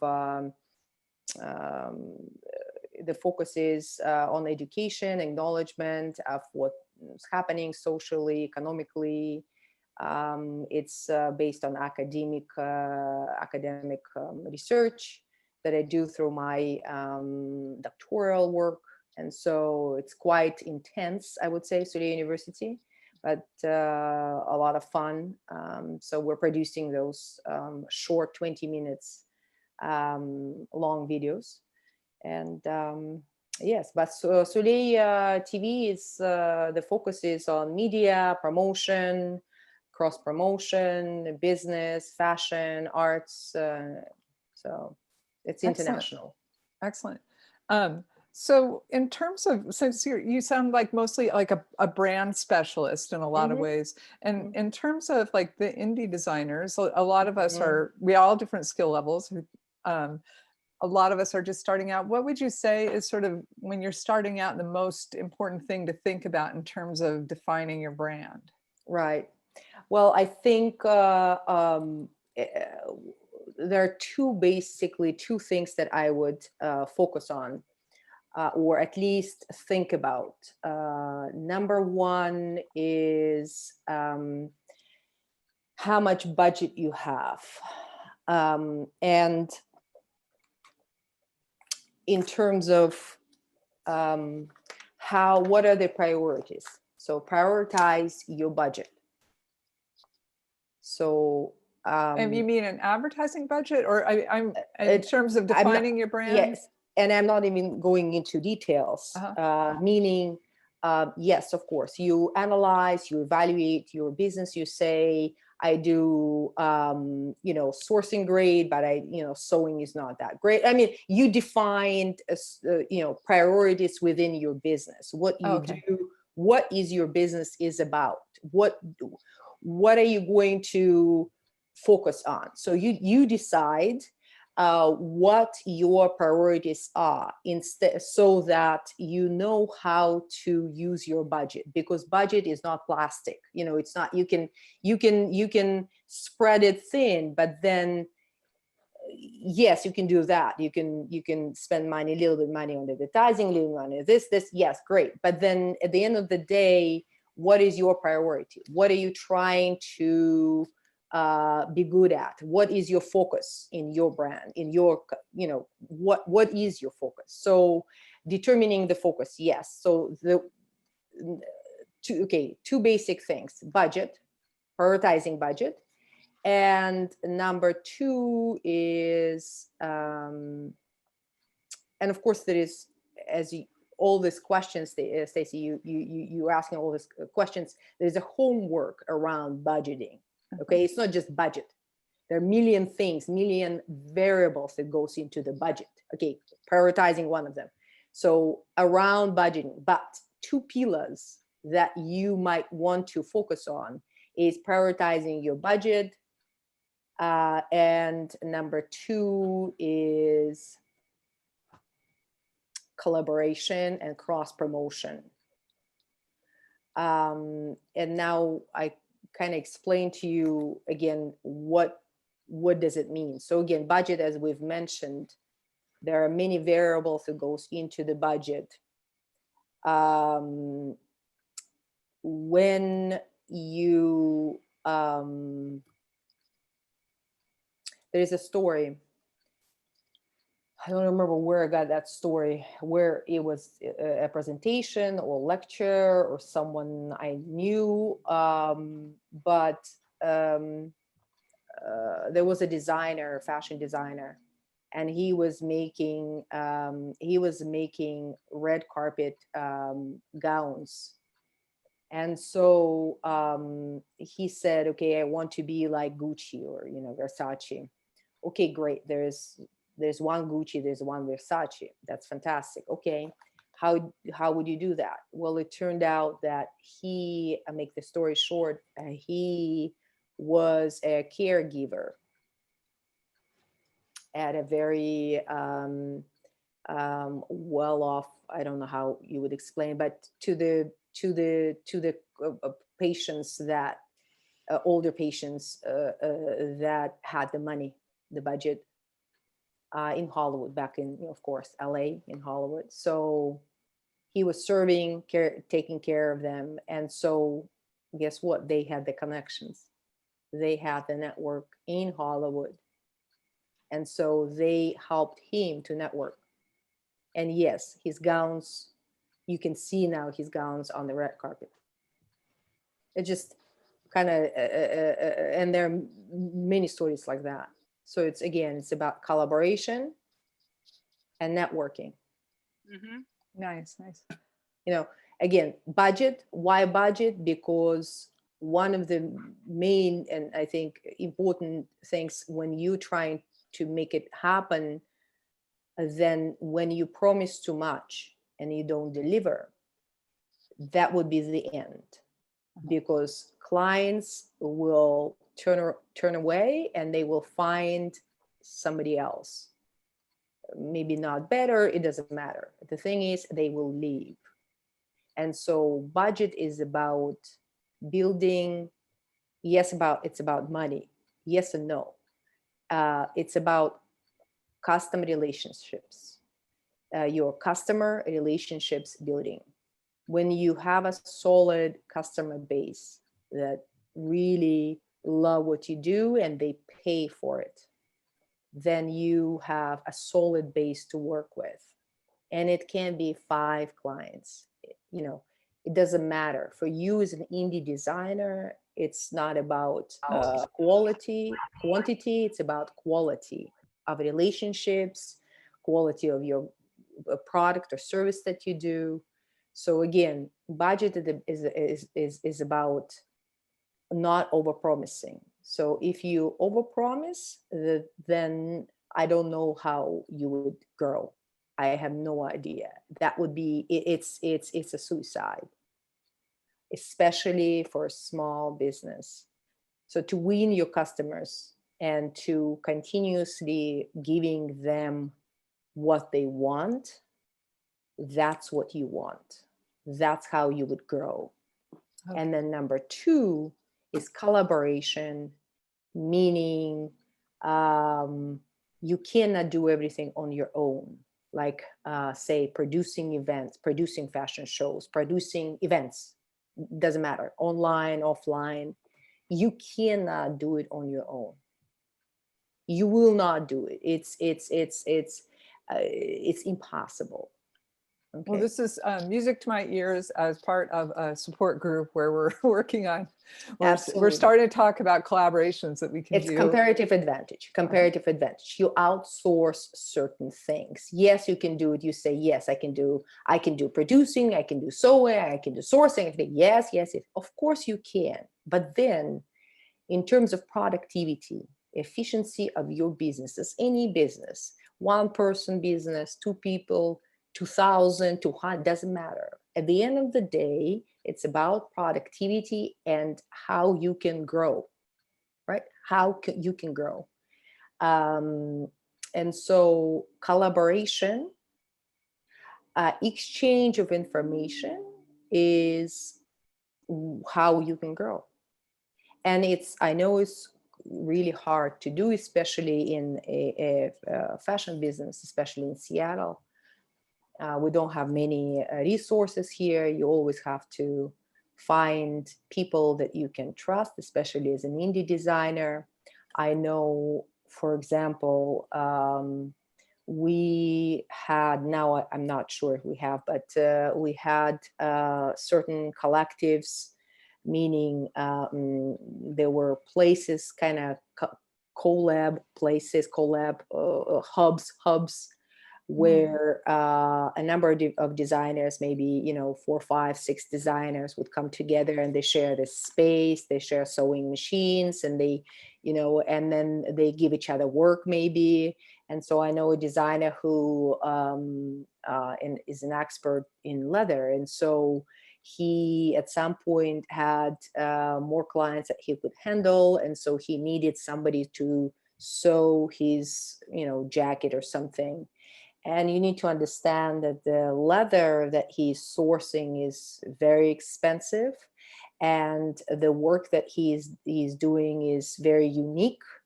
And make the story short, they promise him that they can deliver, they can sew whatever, the jacket, and they just did a horrendous work. And he had to, again, buy the leather and sew himself. Anyway, so again, it's how qualified you are. It's hard to find qualified subcontractors that you have confidence that qualified in. To, for example, work on leather. Yeah. I just want to see if there are any other questions from the group before we sort of transition to doing reviews. What are the challenges? What are the So the challenge that we're looking at this week is, and we chose a theme. Now it was up to the designers whether or not they would work inside the theme. But we were working on swimsuits this week, so you're probably going to be seeing swimsuits because this is the time of year you think about July, right? We're slow fashion, we're not fast fashion. So and the thing is, it's in a way now slow fashion is the word for the fashion industry. Now it becomes more so because we're becoming, of course, more conscientious of what we buy, where it's coming from. So we have a luxury to do so in the United States. We have a luxury to ask questions. Where have you been sourcing, or who has been sewing these garments? So we have that luxury to ask those questions. And so when you have a garment that lasts 2, 3, 4, 5 years, right, it becomes a slow fashion. And I think that that's kind of the tendency now, becoming more so this from fad becoming more of a trend, the slow fashion. I hope it's more than a trend. Like if we actually want to change things, I think it might feel like a trend, but I think it's actually a direction that I'm hoping the whole industry will go. Regardless of someone's brand, I hope there's a place inside the work that every company is doing to examine the future and how we can get into it.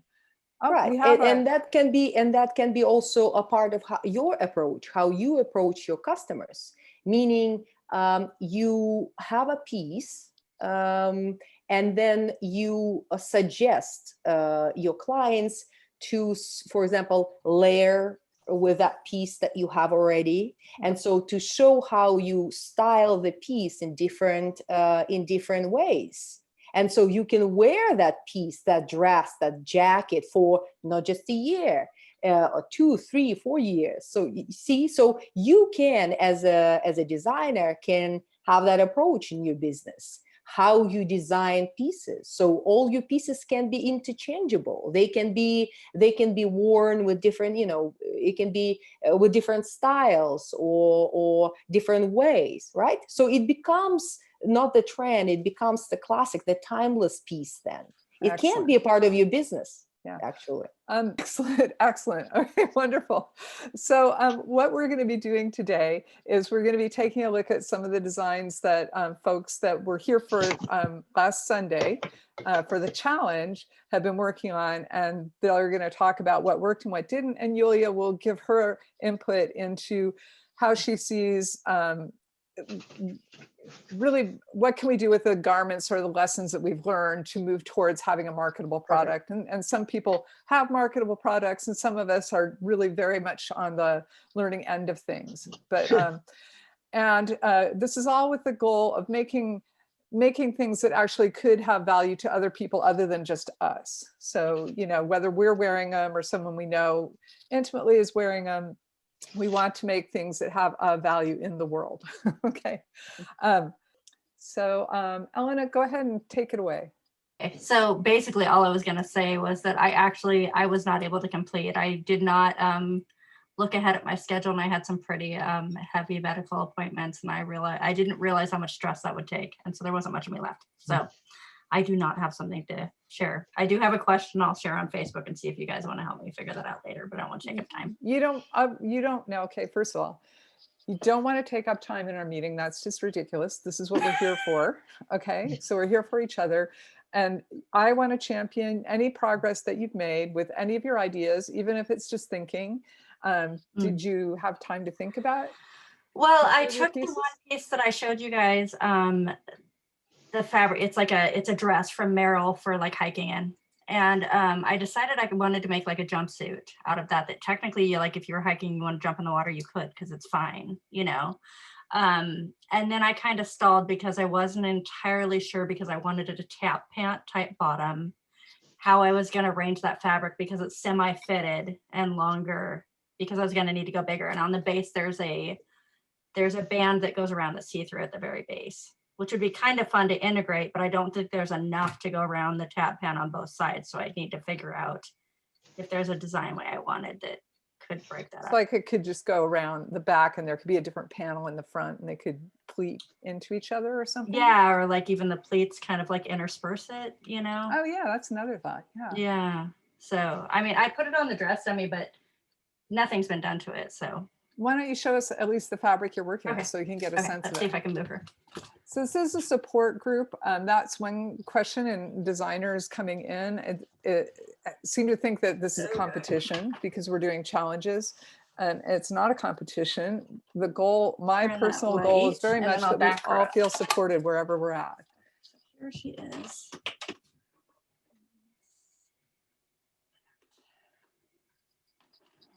And Elena, can you talk while you're showing us that so that the screen goes to you? Okay. We can hear you. Come back to where I can hear. Sorry. Okay, so that's the overview of what she looks like. Elena? Yes. If you don't speak when you're showing us something, then the screen doesn't go to you. Oh gosh, so you didn't have it the whole time? we could see it in miniature, but the okay. Yeah. So here she is. I'm going to lift her from my chair inappropriately. Pardon me. Anyway, and then I'll show the back. This is the back that I was telling you I thought I'd probably leave because it's kind of fun. The question is, where is the idea? Where did you get this idea to create this garment? I just kind of had ideas in my head and I sketched it. I can try to, because I don't have the other, see if I can you see that? Except I ended up deciding not to do the wrap on the top. Because there was something about this that I kind of liked, but I did want to start the tap pant at the empire waist, which would be different. So what is the how? So YULIYA, just so you understand, because I've been with Elena a little bit longer, she's showing you the fabric that she wants to work with for her design. So she hasn't made the dress that you were just seeing. She's moving towards a design. Right.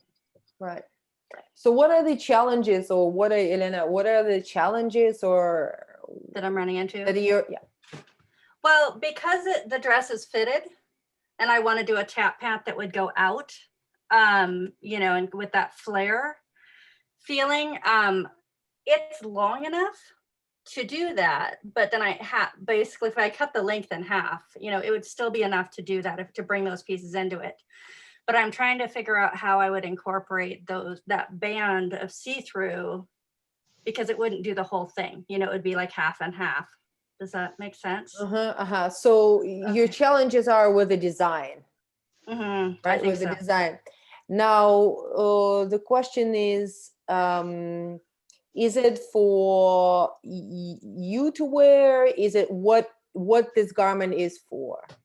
At this point, I think it would be for me to wear, because I'm kind of learning. I don't think my detail work is fine enough yet to be like super concerned about getting it out there. I've got to refine some of that as I go. So yeah, like, but something, so if I was like hiking and wanted to like go swim or something, I don't have to go change, you know, like I'm good. You know? It makes sense. So it makes sense. So kind of like in a way, not convertible, but it's something that you can exercise on with, but at the same time, you don't feel like it's more of a casual feel to it as well. So it's a dress. Yeah. Now the question is interesting that if one of your girlfriends would see this dress on you, that they would like to maybe order one from you, right? That a possibility? That is it a possibility? Okay. Yeah. So so you kind of doing a prototype, I guess, right? Just a prototype that would be functional. And so you're going to be making several samples to see what works for your body, because we all understand it's not 90, 60, 90. Right. You know, we're not 18 anymore. Maybe it's great that we're not 18. We're way wiser. Thank you very much. And so now bodies are changing. The gravity is the thing, is real. And so knowing that, you are adjusting your, and of course, a huge thing is with the fabric, right? So how stretchy it is. It's quite stretchy. So what's the content of your? It's very stretchy. Okay, so it's very stretchy. Yeah. I can see I can see it. Yeah, how you pull on it. Yeah, I can see it. Which is great. It helps a lot. It helps a lot. Well, the Lululemon, right? Lululemon. How do I say it? They were smart, right? What they did the shift from yoga wear to the office wear, right? With their leggings. And you remember how several years ago, I believe, they were not careful in the fabric, and so you could see through, right? The legging. Do you remember the case? I think a couple of years ago. And so the customers were complaining because you know, you do yoga and you don't want it to see through when you bend certain way, and people can see it, you know, in your face, everything. So you don't want that, right? So it was a lot of complaints, not choosing the right fabric for yoga. Well, that's one case. Another case, they made the whole shift from using this stretchable fabric to adapt it to, or, you know, design it. Now they have jackets, right? That look like you can wear it to the office and you actually can exercise in them, right? They had the stretch. So very, very smart shift in yoga, from yoga to office. So you can wear, you know, so the way they design it, of course, but the fabric is very smart. So the choices in fabric and that kind of transition been happening with a number of brands, I believe, that, you know, they have a quite stretchable material, and they design the clothes still use like you can wear it to the office. Now yours is kind of, in a way, in the kind of similar direction that you go for exercise wear, right?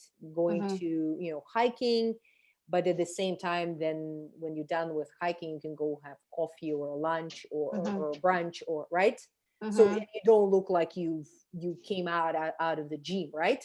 Right. 5 minutes ago. Isn't it the idea? Yeah, it's kind of a jumpsuit kind of look rather than, yeah. Right. And then another thing is that well, it's going to be a jumpsuit inside, and outside it's going to be a dress? No, at the bottom will actually be shorts. But it will be a one. I'm thinking I want it to be a continuous garment, like a one piece, but with like a tap pant type of short. All right. You remember going to the bathroom? I know. That was where I stopped too, because I know I have to do this with swimsuits, but that's annoying. Or if you need to do any other things. Yeah. You know, you need to take it off for whatever reason. Right. That's a challenge. A pain. So it'd be better to do it separate. I would say a challenge, a pain. That's a better word to say. Appropriate word. A pain, actually, not a challenge. And then when it becomes a pain, as you can see, you see the thread. A pain. Yes. I don't want to. Why would I? You know. So. Okay. So not one piece. Think about that. Maybe not one piece. Maybe again, think about interchangeable. Maybe it's going to be several pieces. Then you can wear, you know, interchangeable, meaning you can wear with something else. Right. Okay. So I can buy it and I can wear, then I can use it. So it's a multifunctional, becomes multifunctional piece. Right. Pieces. See? Yes. So you add why? What happening here? You add value to the customer. You give them options to buy. Why? Because you add value to your product. Oh, I can wear the shorts with my jacket. Oh, I can wear a jacket with my, so there's money worth spending. Okay. Value Yeah. added. So think about that in those terms. And of course, in terms of design itself, you know your body well and how it changes and you know, where you need to make it tighter, where it needs to be looser, where it needs to be, you know, all of those things, how female body or any body changes. Again, gravity, thank you very much. So you need to see how much space you need to give in the front, in the back. So think about that. Okay. Think about in those terms. So you're gonna go through a process of prototyping. Your prototyping process is gonna take some time till you get to that point where, and then you're asking questions in terms of design. You're asking questions in terms of design now. And Yulia, I just want to jump in because I know that there are 4 of us, and I also want to make a little space for other people from the group to. I understand. To comment. Is that okay? Yes. To finalize it, Elena, think about now. Think just about your body and how your body will operate in that whatever you're creating.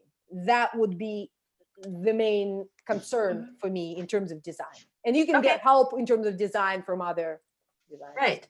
Thank you. How to structure it better. Right. Okay, super. So I do want to ask if anybody else in the group has any words of support or thoughts or reflections on Elena's process that they want to contribute. Yes, you should do use that that little table that I sent you about how stretchy, because they're 2-way stretch and 4-way stretch, and see how it'll work. Because if it's 2-way stretch, it will stretch horizontally but not vertically. 4-way stretch will stretch both ways. Right. Yeah. So you have to see the material that you are reusing. Okay, so this is the whoops, and I don't know how it's jumping through. So this is the suit that I made. I had a cold, and so instead of having Jasmine come over and put it on so we could actually see how it fit, I'm showing it to you on the hanger, and when my cold is over, I will get her in here, and I'll post a little follow-up video on our Facebook group so you guys can see what it actually looks like on a person. She has bigger hips, so the design is top heavy to sort of bring the eye up. She is the original design here is on the right. That's my sketch. There's some changes from the original. It's a little bit shorter. It has a full side panel on the short instead of just a partial one. There are some armhole extensions because I ran into a point where I was like, oh, that's a real problem. The back has been moved all the way into the center, so it comes down in a V. And there isn't a cuff on the short, but it's pretty similar. I think you could recognize it from the original idea. So I started out by just drafting her bodice in a jean sloper using this book of mine.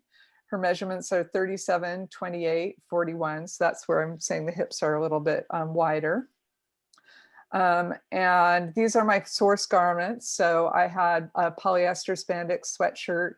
My leggings are 87% nylon and 13% lycra. And then for a lining, I used an athletic shirt that was 100% polyester. And this one, I can't see the percentages, but I can see spandex and ollie. So I know it's polyester and spandex, heavy on the polyester, probably, I'm going to guess 5% spandex. Before I started cutting all my fabric, I laid it out next to my pattern pieces just to assess whether or not I had enough fabric.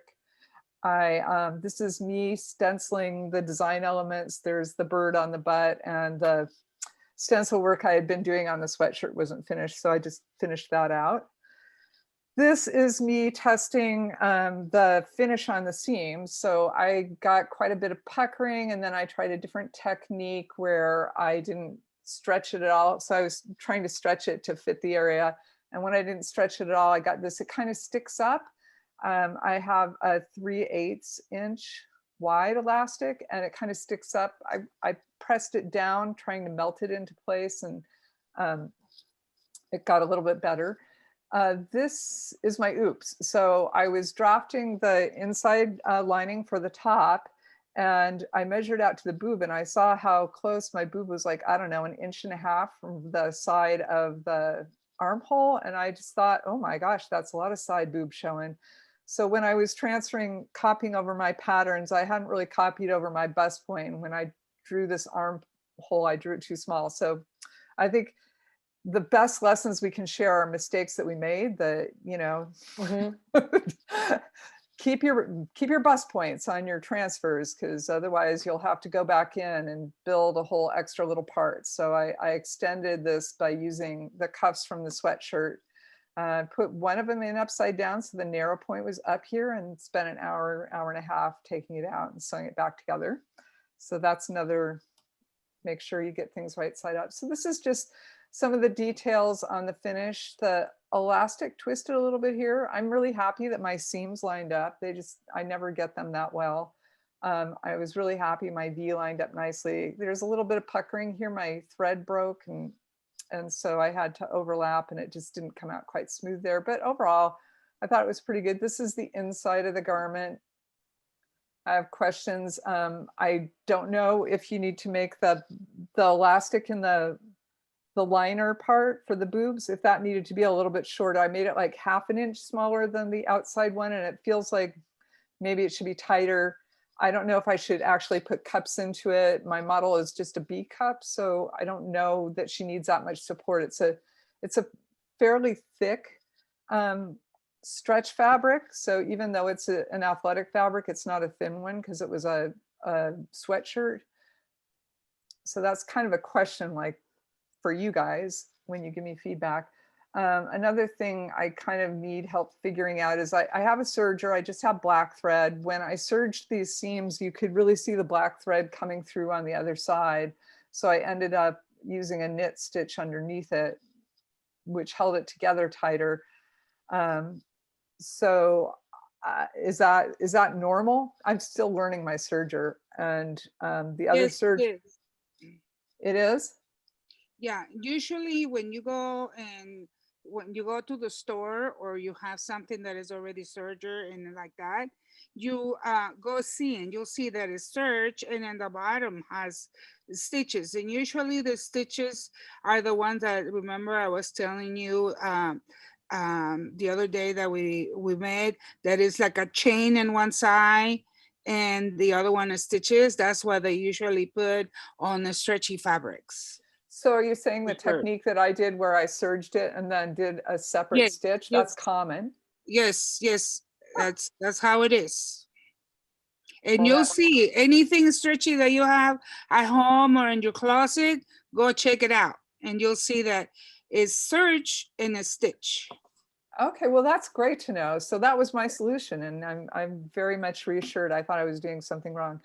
Another question, this is a great Maria question, is there an easier way to deal with the chains that come out at the end of the serger than hand stitching them down? Is there some speedier technique to like make those ends tuck in and look good? Usually what I do, I have a glue that you put on at the end. You cut it really short and you put, and that will help you not to be undone. Okay. It's a clear glue. It looks like water, but it's glue, thread glue. Okay. You can use, I think what Maria is referring to is the fray check. So you can use the fray check, or if you have a little tail. Yeah, that one. Sewing needle and just kind of thread it and kind of pull that tail back in if you don't have a fray check.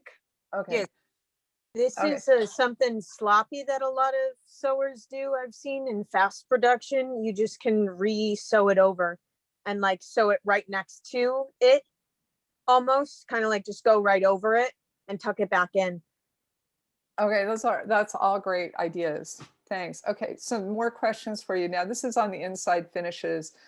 So I'm a fan of streamlining our work and knits don't fray, but do you guys feel like it should be finished here, like with an overlock or a zigzag or something for it to feel like a professional garment? I'm seeing a nod of heads. Yeah. Any finishing work, it'll just elevate your product no matter what. Okay, so I'll probably go in and do that. I just didn't. I wanted to make sure that people felt like that was really needed before I did it, because it's not. So it's therefore wasteful, and I'm against that. Unless it's a style that you're going for, it's really nice to make it a higher level. Okay. And probably related to that, I left a little bit of sizing in. These seams are like so hard to take out, so I'd probably just finish that too. And then there's more. Oh, so, and then I kind of want to see the suit on her, but if somebody's a B cup, do you feel like they need like a liner? No. Okay, I'm seeing Yanique's head shake no. I mean, I'm a B cup. I like a little thin liner just so my nipples aren't going crazy, but you know, free the nipple, man. Okay. Yeah, well, there can be an option, the insert, right? Well, it's a basket shape, so I feel like I need to sew them in so they don't move around. Like, right, I don't think you could just stick these in. I think they need to be sewn in, because otherwise there's too much room in the top for them to move around. But I have two sources. One's good for photographs, the other is a swimwear piece, so it's more like Maria was telling me to use a thin kind of cup. So I'll probably put a cup in, but I want to see it on my model so I can place those before I sew them down. Right. Okay. And then allow for a cup though, because it seemed like it was pretty straight down. So if you put a cup, you probably run the risk of having this kind of weird shape in the chest. Right. So maybe it's better without it. Then it's a fairly thick fabric. It's a little thicker than your average swimsuit. So anyway, I spent a lot of time drafting the fabric, drafting the pattern, but that's because I had to do her bodice drafts and stuff for the first time. I think it was about 6 hours to do the cutting and sewing. My investments were thread and the swim elastic. The clothes were donated to me. So, and I still want to see it on a model and test it in the water. So that's kind of, my garment. Those were my big questions and my big learnings, and I'm open to any other input that you guys might have, but it's 5 to 7. So let's keep it short so that we can move on. So for you, it's again the process of testing the product. Yeah, and she can climb it. She should be able to get over her hips. So it's just a climb into bodysuit thing. It's definitely kind of also multi-purpose garment, I would say. Not only for it could be. I mean, it was intended. She has thick thighs, muscular thighs, like 26 inches, and she didn't want anything that was short or tight in the crotch. So it's really, I think she liked the stencil design, and that's why she picked the design that had that top, and the length was more for her personal comfort. So, but I feel like it's more of a swimsuit. I don't feel like, I mean, you could do some things in, I mean, you can swim in it, but at the same time, then when it's warm, I'm assuming when it's warm outside, then it dries pretty fast, and then you can even go and have lunch. It should be. I mean, it's all athletic. It's all athletic source fabrics. Exactly, and it's quite covered. The front is covered. It's a t-shirt. And I saw your design and how you saw it. I immediately imagine a surfer. Yeah, it's a surfer. Yeah, it's inspired by like short scuba gear. That's the a surfer. It is. Yeah, surfer. It's actually, yes, true. And of course the color choices. So the color choices in terms of visually hide or make it, thinner certain parts of the body. Yes, like inserts, the black inserts, where the visually where you look at and you don't pay attention to that part. So when those inserts are black or dark, they kind of hide visually make it thinner. So that's a smart choice, I think. Oh, thank you. Okay, let's move on to who was next? Me? Yes. Maria. Yeah, there I go. Okay. This is challenge number 3. As I showed you last time, I picked a dress that it was given to me, and it's all funny, and I started getting so excited, so I start undoing it, and I didn't take a picture of how the dress looked like. So I found a kind of similar dress. The only thing, it has like a sleeve cups, but it's exactly the same thing. So this is my design that I had with shorts, and I think somebody said that the shorts will be better, and I like with a skirt because I'm focusing on somebody older. So we older persons, we have kids, our belly hangs and whatnot. So something to cover that will be good. So somebody younger can wear it, or somebody older. And like I was telling you, I kind of start seeing the stretch of the fabric, and as you can see here, is 100% polyester, but in order to do swimwear, it has to be 10 to 20% lycra or expandex. So, and you use 3/4 for the crotch. And this one only had 2% expandex, so it was not really for, helping. Hello. There I am. Even though this is polyester that I'm going to be using for the bathing suit that I'm making, here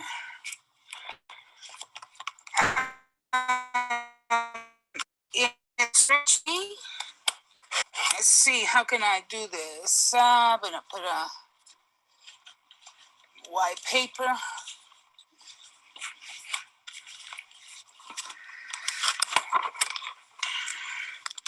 So you can see the test from 4 inches to see how stretchy it is. It goes only half of it, so it's a moderate stretch. Which is 2 ways. It's not like a real, this is bathing suit material. Mm-hmm. And I really enjoy working with the bathing suit material better than the 100% polyester that is used, that I'm using for this project. But I didn't have enough of to do the bathing suit. But anyway, this is how it is. The expandex polyester, it stretches, very stretchy. So, you know, it goes 75%. And also, it's not only going this way, but also is going the other way. And this one, it goes this way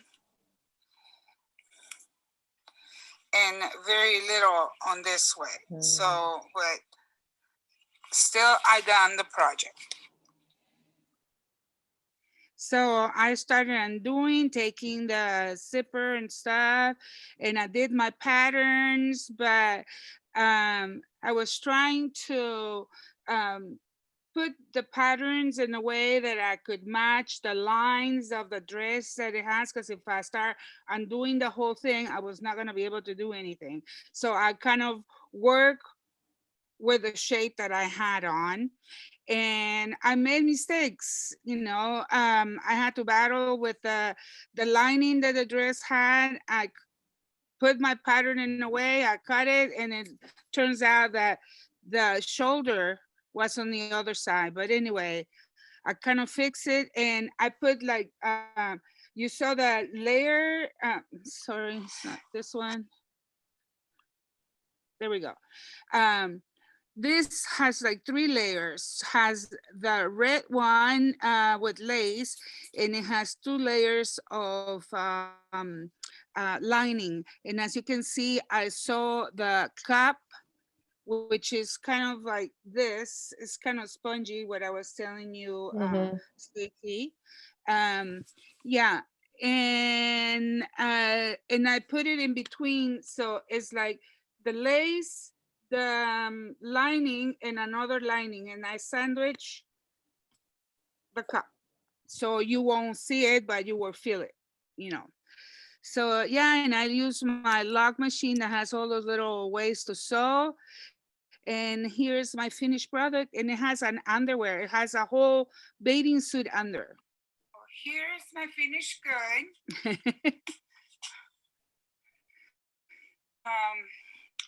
It has like a underwear, you know, type of bathing suit on there. I don't know, I didn't like how it turned out to be in here. I don't like to work with just polyester, stretch polyester, because it's not the same as working with spandex. This is spandex. You know, this is totally different, and it's more, it's a stretch 4 ways, and it's better to work than 2-way stretch that is this. I didn't have a full body size 6, so I had to put size 4s, and the size 6 are probably just where it's bulging here and stuff. But anyway. Okay, and here it is how I use the lining, and it's to me, I think it can be used as a bathing suit, also to just be an afternoon walk at the beach, or just hang out in a bar.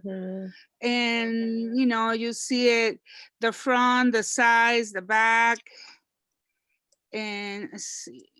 Again, one of the things that Maria is that how to turn it off when you know, when you need to go to the bathroom, or if you, so that's quite, that again, that's the question that would be challenging for that piece.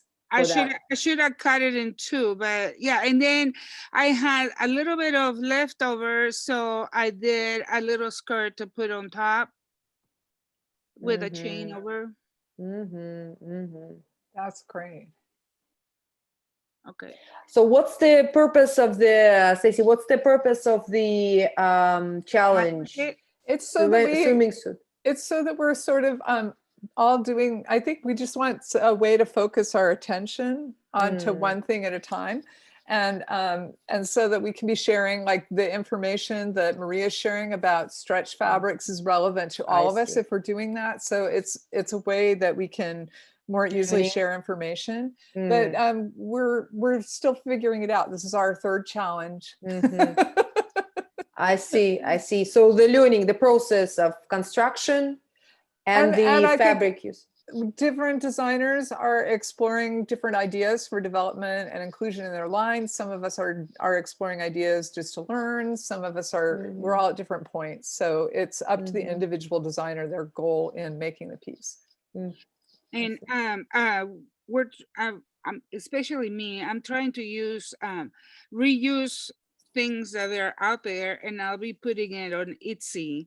So it's something that is reusable. You know, we had to be self-conscious because fashion is the #1 polluter in the land. So if we can redo it, you know, and that was given to me. So I decided to see how that will turn out. And yeah, I'm gonna put it up in Etsy. Do you think, Maria, next time if you were doing a swimsuit, would you look for something? Do you have any garments that are spandex that have been in your recycle pile or given to you? Or no, she gave me a lot of the nylon stretchy dresses, but nothing for bathing suit material. But you know.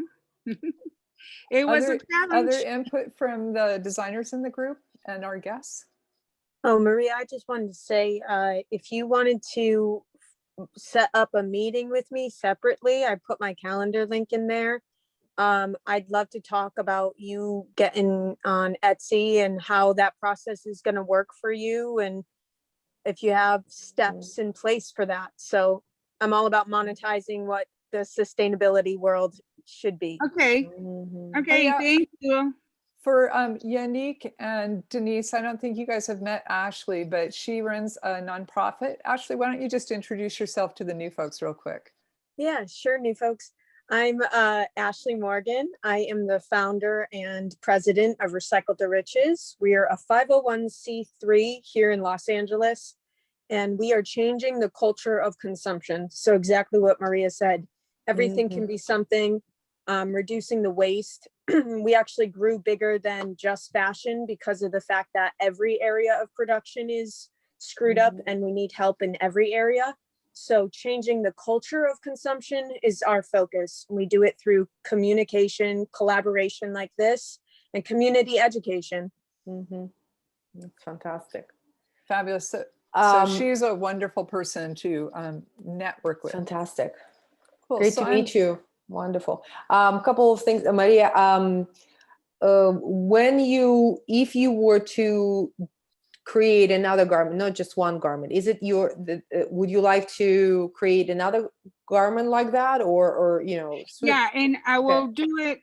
I will do 3 pieces. They can wear it with shorts. They can wear it with another skirt, a black skirt.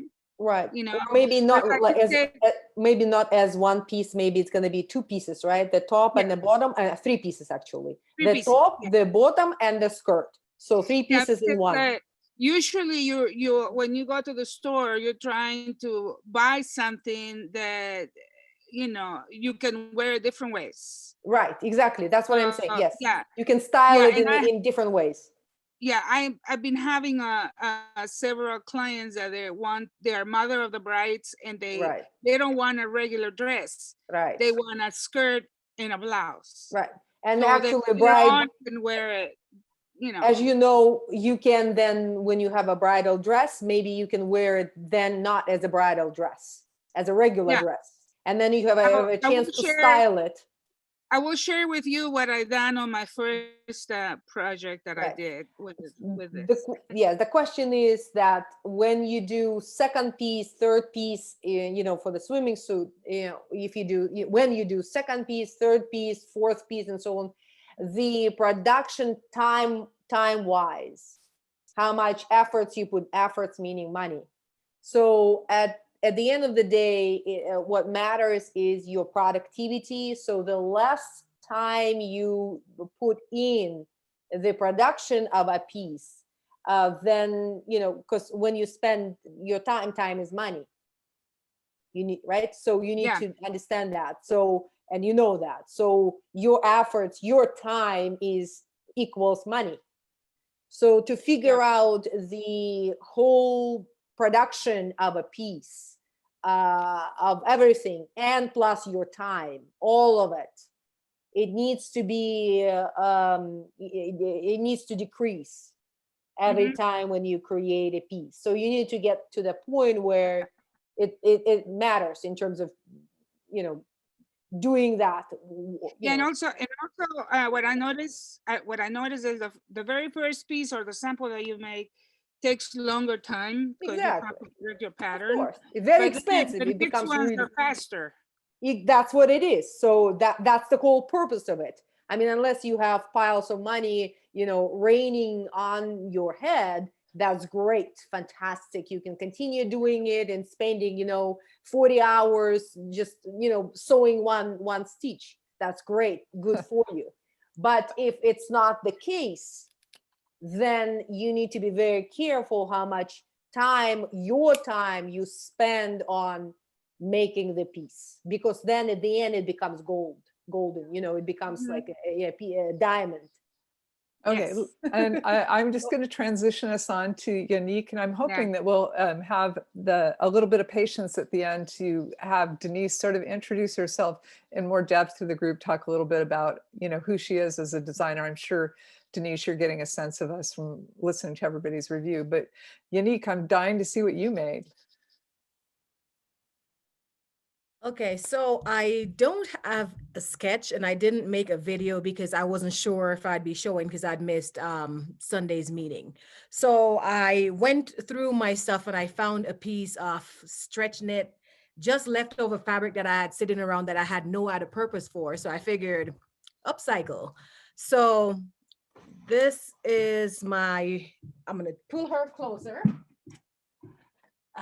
Forgive me, holding her. Such a great fabric, so festive, so beautiful. Yeah, so I wasn't sure because the fabric, holding up the fabric by itself, it looked a little matronly, but I figured I'm going to challenge myself and see if I can make it look a little modern. And I was actually, my son actually loves it. He thinks it's really cute. So I figured, hey, I must have done something right. So there she is right there.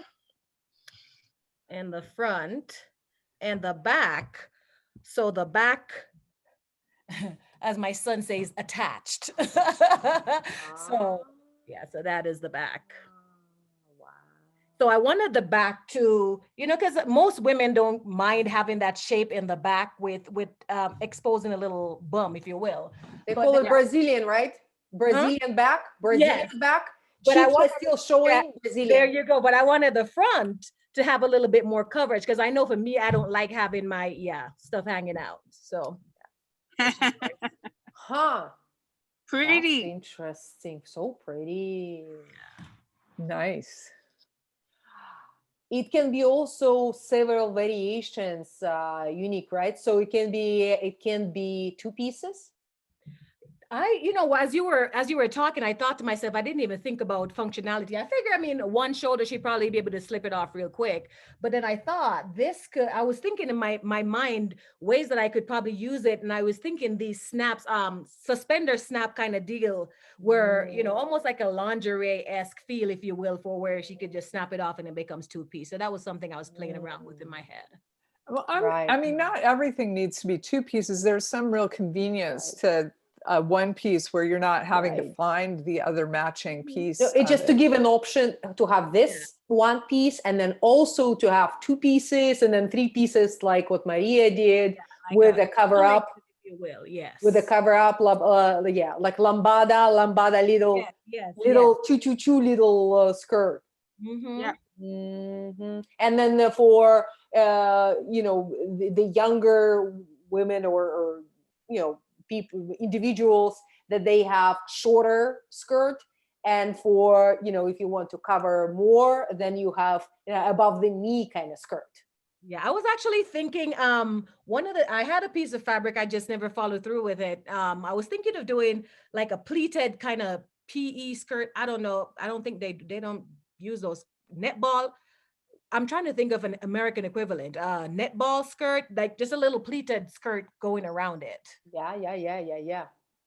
It's and then the skirt actually can be made out of different fabric, and you can sell it separately in a lighter, more like a loungy, but you know, beach wear, right? A kind of beach wear skirt. Light see-through. Light see-through, correct. I'm kind of curious a little bit about the processes and what the lining's like for the top. Does it have cups in it? Since I've thought about this, I'm like, well, what did you do for the cups? It doesn't have any cup in it. That's just it. And I figured, I mean, this piece definitely wouldn't work for me because, as Yulia said, gravity, you know, and 4 children. So this would be for my sister who doesn't have any children and their boobs are still perky. Right. I mean, you can be still 60 and be perky. That's great. And it happens, right? You know, it happens. But so it can be that. It covers a lot. The piece Yanique covers a lot, which is it's very marketable. I think it's quite fresh. The design is very fresh. But again, you can test it on different age group. Mm-hmm.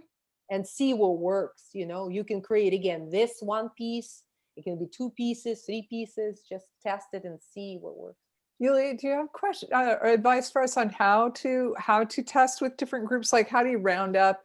I personally would like to design for younger people, but I don't have children or friends with teenage and older children. So I just wonder if you have any thoughts on where to find a group of people to like bounce your design ideas off of. And to test, like you were talking with Yanique, testing this with different groups. So what would that? Different groups, right?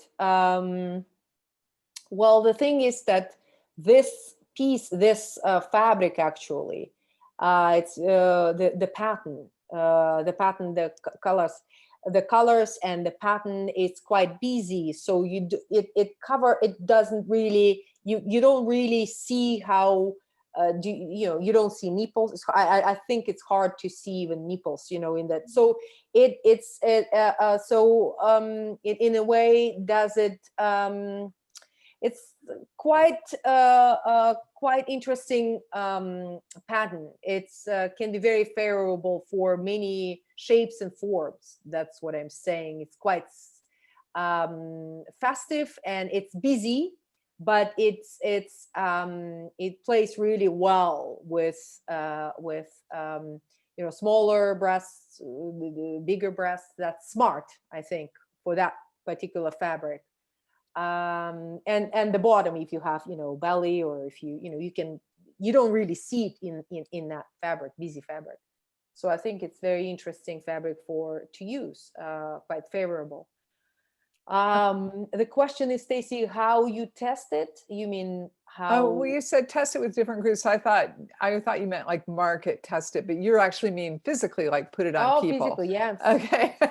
So I just wasn't quite, again, I wasn't quite tracking what conceptually- you were saying. No, yes. What I meant is conceptually, actually testing it on your body. As I mean, that's the practice that any brands have. They have in-house model, in-house person, individual that they, you see J. Crew, it's quite square. All their designs is quite square. So, and then if you have Hugo Boss, it's very slim, especially for men, very slim design.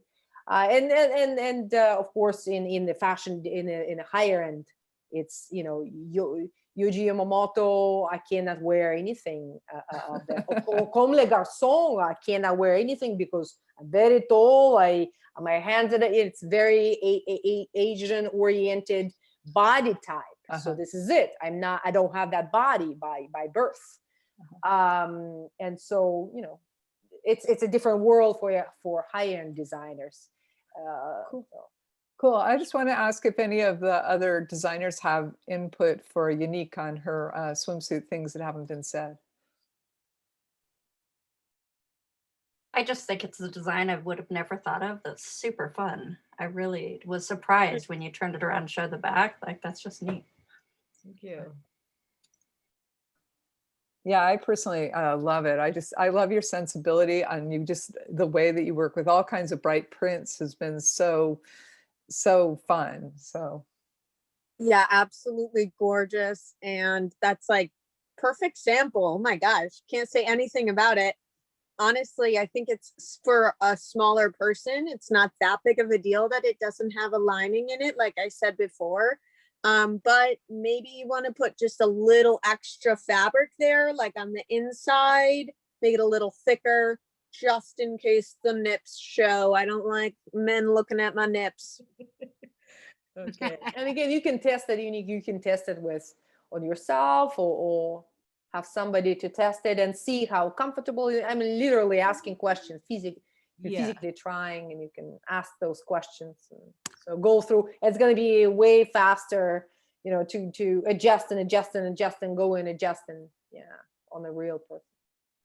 Okay, awesome. Thank you. well, super. So I wanted to have Denise introduce yourself a little to the group. I think, gosh, is anybody else? Nobody else here is from the Recycle Arts. We do have a couple other designers involved in this group that are from Seattle Recycled Arts, but that's where I know Denise from. So Denise, yay, she's unmuted herself. I'll shut up and you can introduce yourself. Oh, great. I'm so excited. I'm doing plastics, like plastic bags, shopping bags, vegetable bags, bread bags. I'm making them into products such as this, or dresses. Did you know that you have to start out with smaller sizes, generally speaking, when you're hitting for the runway? I never knew that. I'm used to working for size 3X and put a Jessica Rabbit dress on the tits. You know what I mean? It's 300 pounds all the way around, her and the dress. So now I'm working with smaller sizes. What a trip. Anyways, this is what I've ironed. These are crocheted. I've done some knitting. I've done hats, vests, mats, purses. Got a few purses over here. Let's see. Purses. So anyway, I don't know what's going to sell. I have no clue. I just kind of looking for a large stage so I can make a statement. Some of her pieces are more on the artistic side, and they're very editorial and really, really fun to shoot. I'll share some photos on Facebook of some of the pieces that I've shot of Denise's. I think you guys will be like I love your pictures. Thank you. I think you'll be excited to see the kinds of things she's coming up with. They're very imaginative, and I love that she's finding uses for plastic. I mean, not all of it's artistic. Some of it's really functional. The hats, the handbags are really quite That's why I adorable. made this one look as messy as possible, so people could see it was recycled. Okay, well, fabulous. Well, welcome to our group, Denise. And our next get together is going to be on, so our next challenge is, I'm just looking, it's like the second week in March. So I'm pulling up my calendar so I can tell you the date.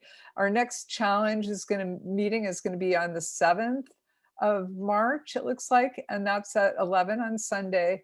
But for those of us that are interested in collaborating on business projects, we're going to be meeting on next Thursday at 1 p.m. in the afternoon. So that's more of a talk about, you know, getting our name Fashion Rebellion, or are we going to have another name? It's talk about whether we want to do design reviews of each other's websites. It's talk about doing a group show or what kinds of collaborations we can do. So it's much more on everything that we don't really have the time and space to do with our guests. And YULIYA, we would love to have you back in the future if this was a good experience for you. So just think about that. And if you ever want to do some design work yourself, you're welcome to drop in and join us for one of our challenges. So I think that's pretty much everything. Does anybody else have anything else you want to talk about or do tonight, or any announcements you want to make for the group? I may or may not be able to meet you on Thursday. I'm supposed to be volunteering somewhere, so I'll let you know. They're sending me the information soon. Super cool. Yeah, I'd love to have you, if we don't see you this Thursday, maybe another one, because I think that you're on the networking business side, you're like somebody I really want in the conversation. Great. Well, for sure. Just thank you, Yanique, for jumping in with your design. Of course, we miss Mersaedy, but we understand that life happens and things don't always go the way we expect. And hopefully we'll be integrating some of the new designers in our next challenge. And you guys just make me happy. I so look forward to seeing you again. And 2 weeks will go by, I know, just like this. And I'll see a bunch of you next week, I think. So thank you, Julia, for being here. Thank you so much, Julia. Thank you. Yeah. Wonderful. Yeah, thanks for having me, guys. Yes, thank you. Thank you, guys. Bye. Thank you. Wonderful. Bye. See you.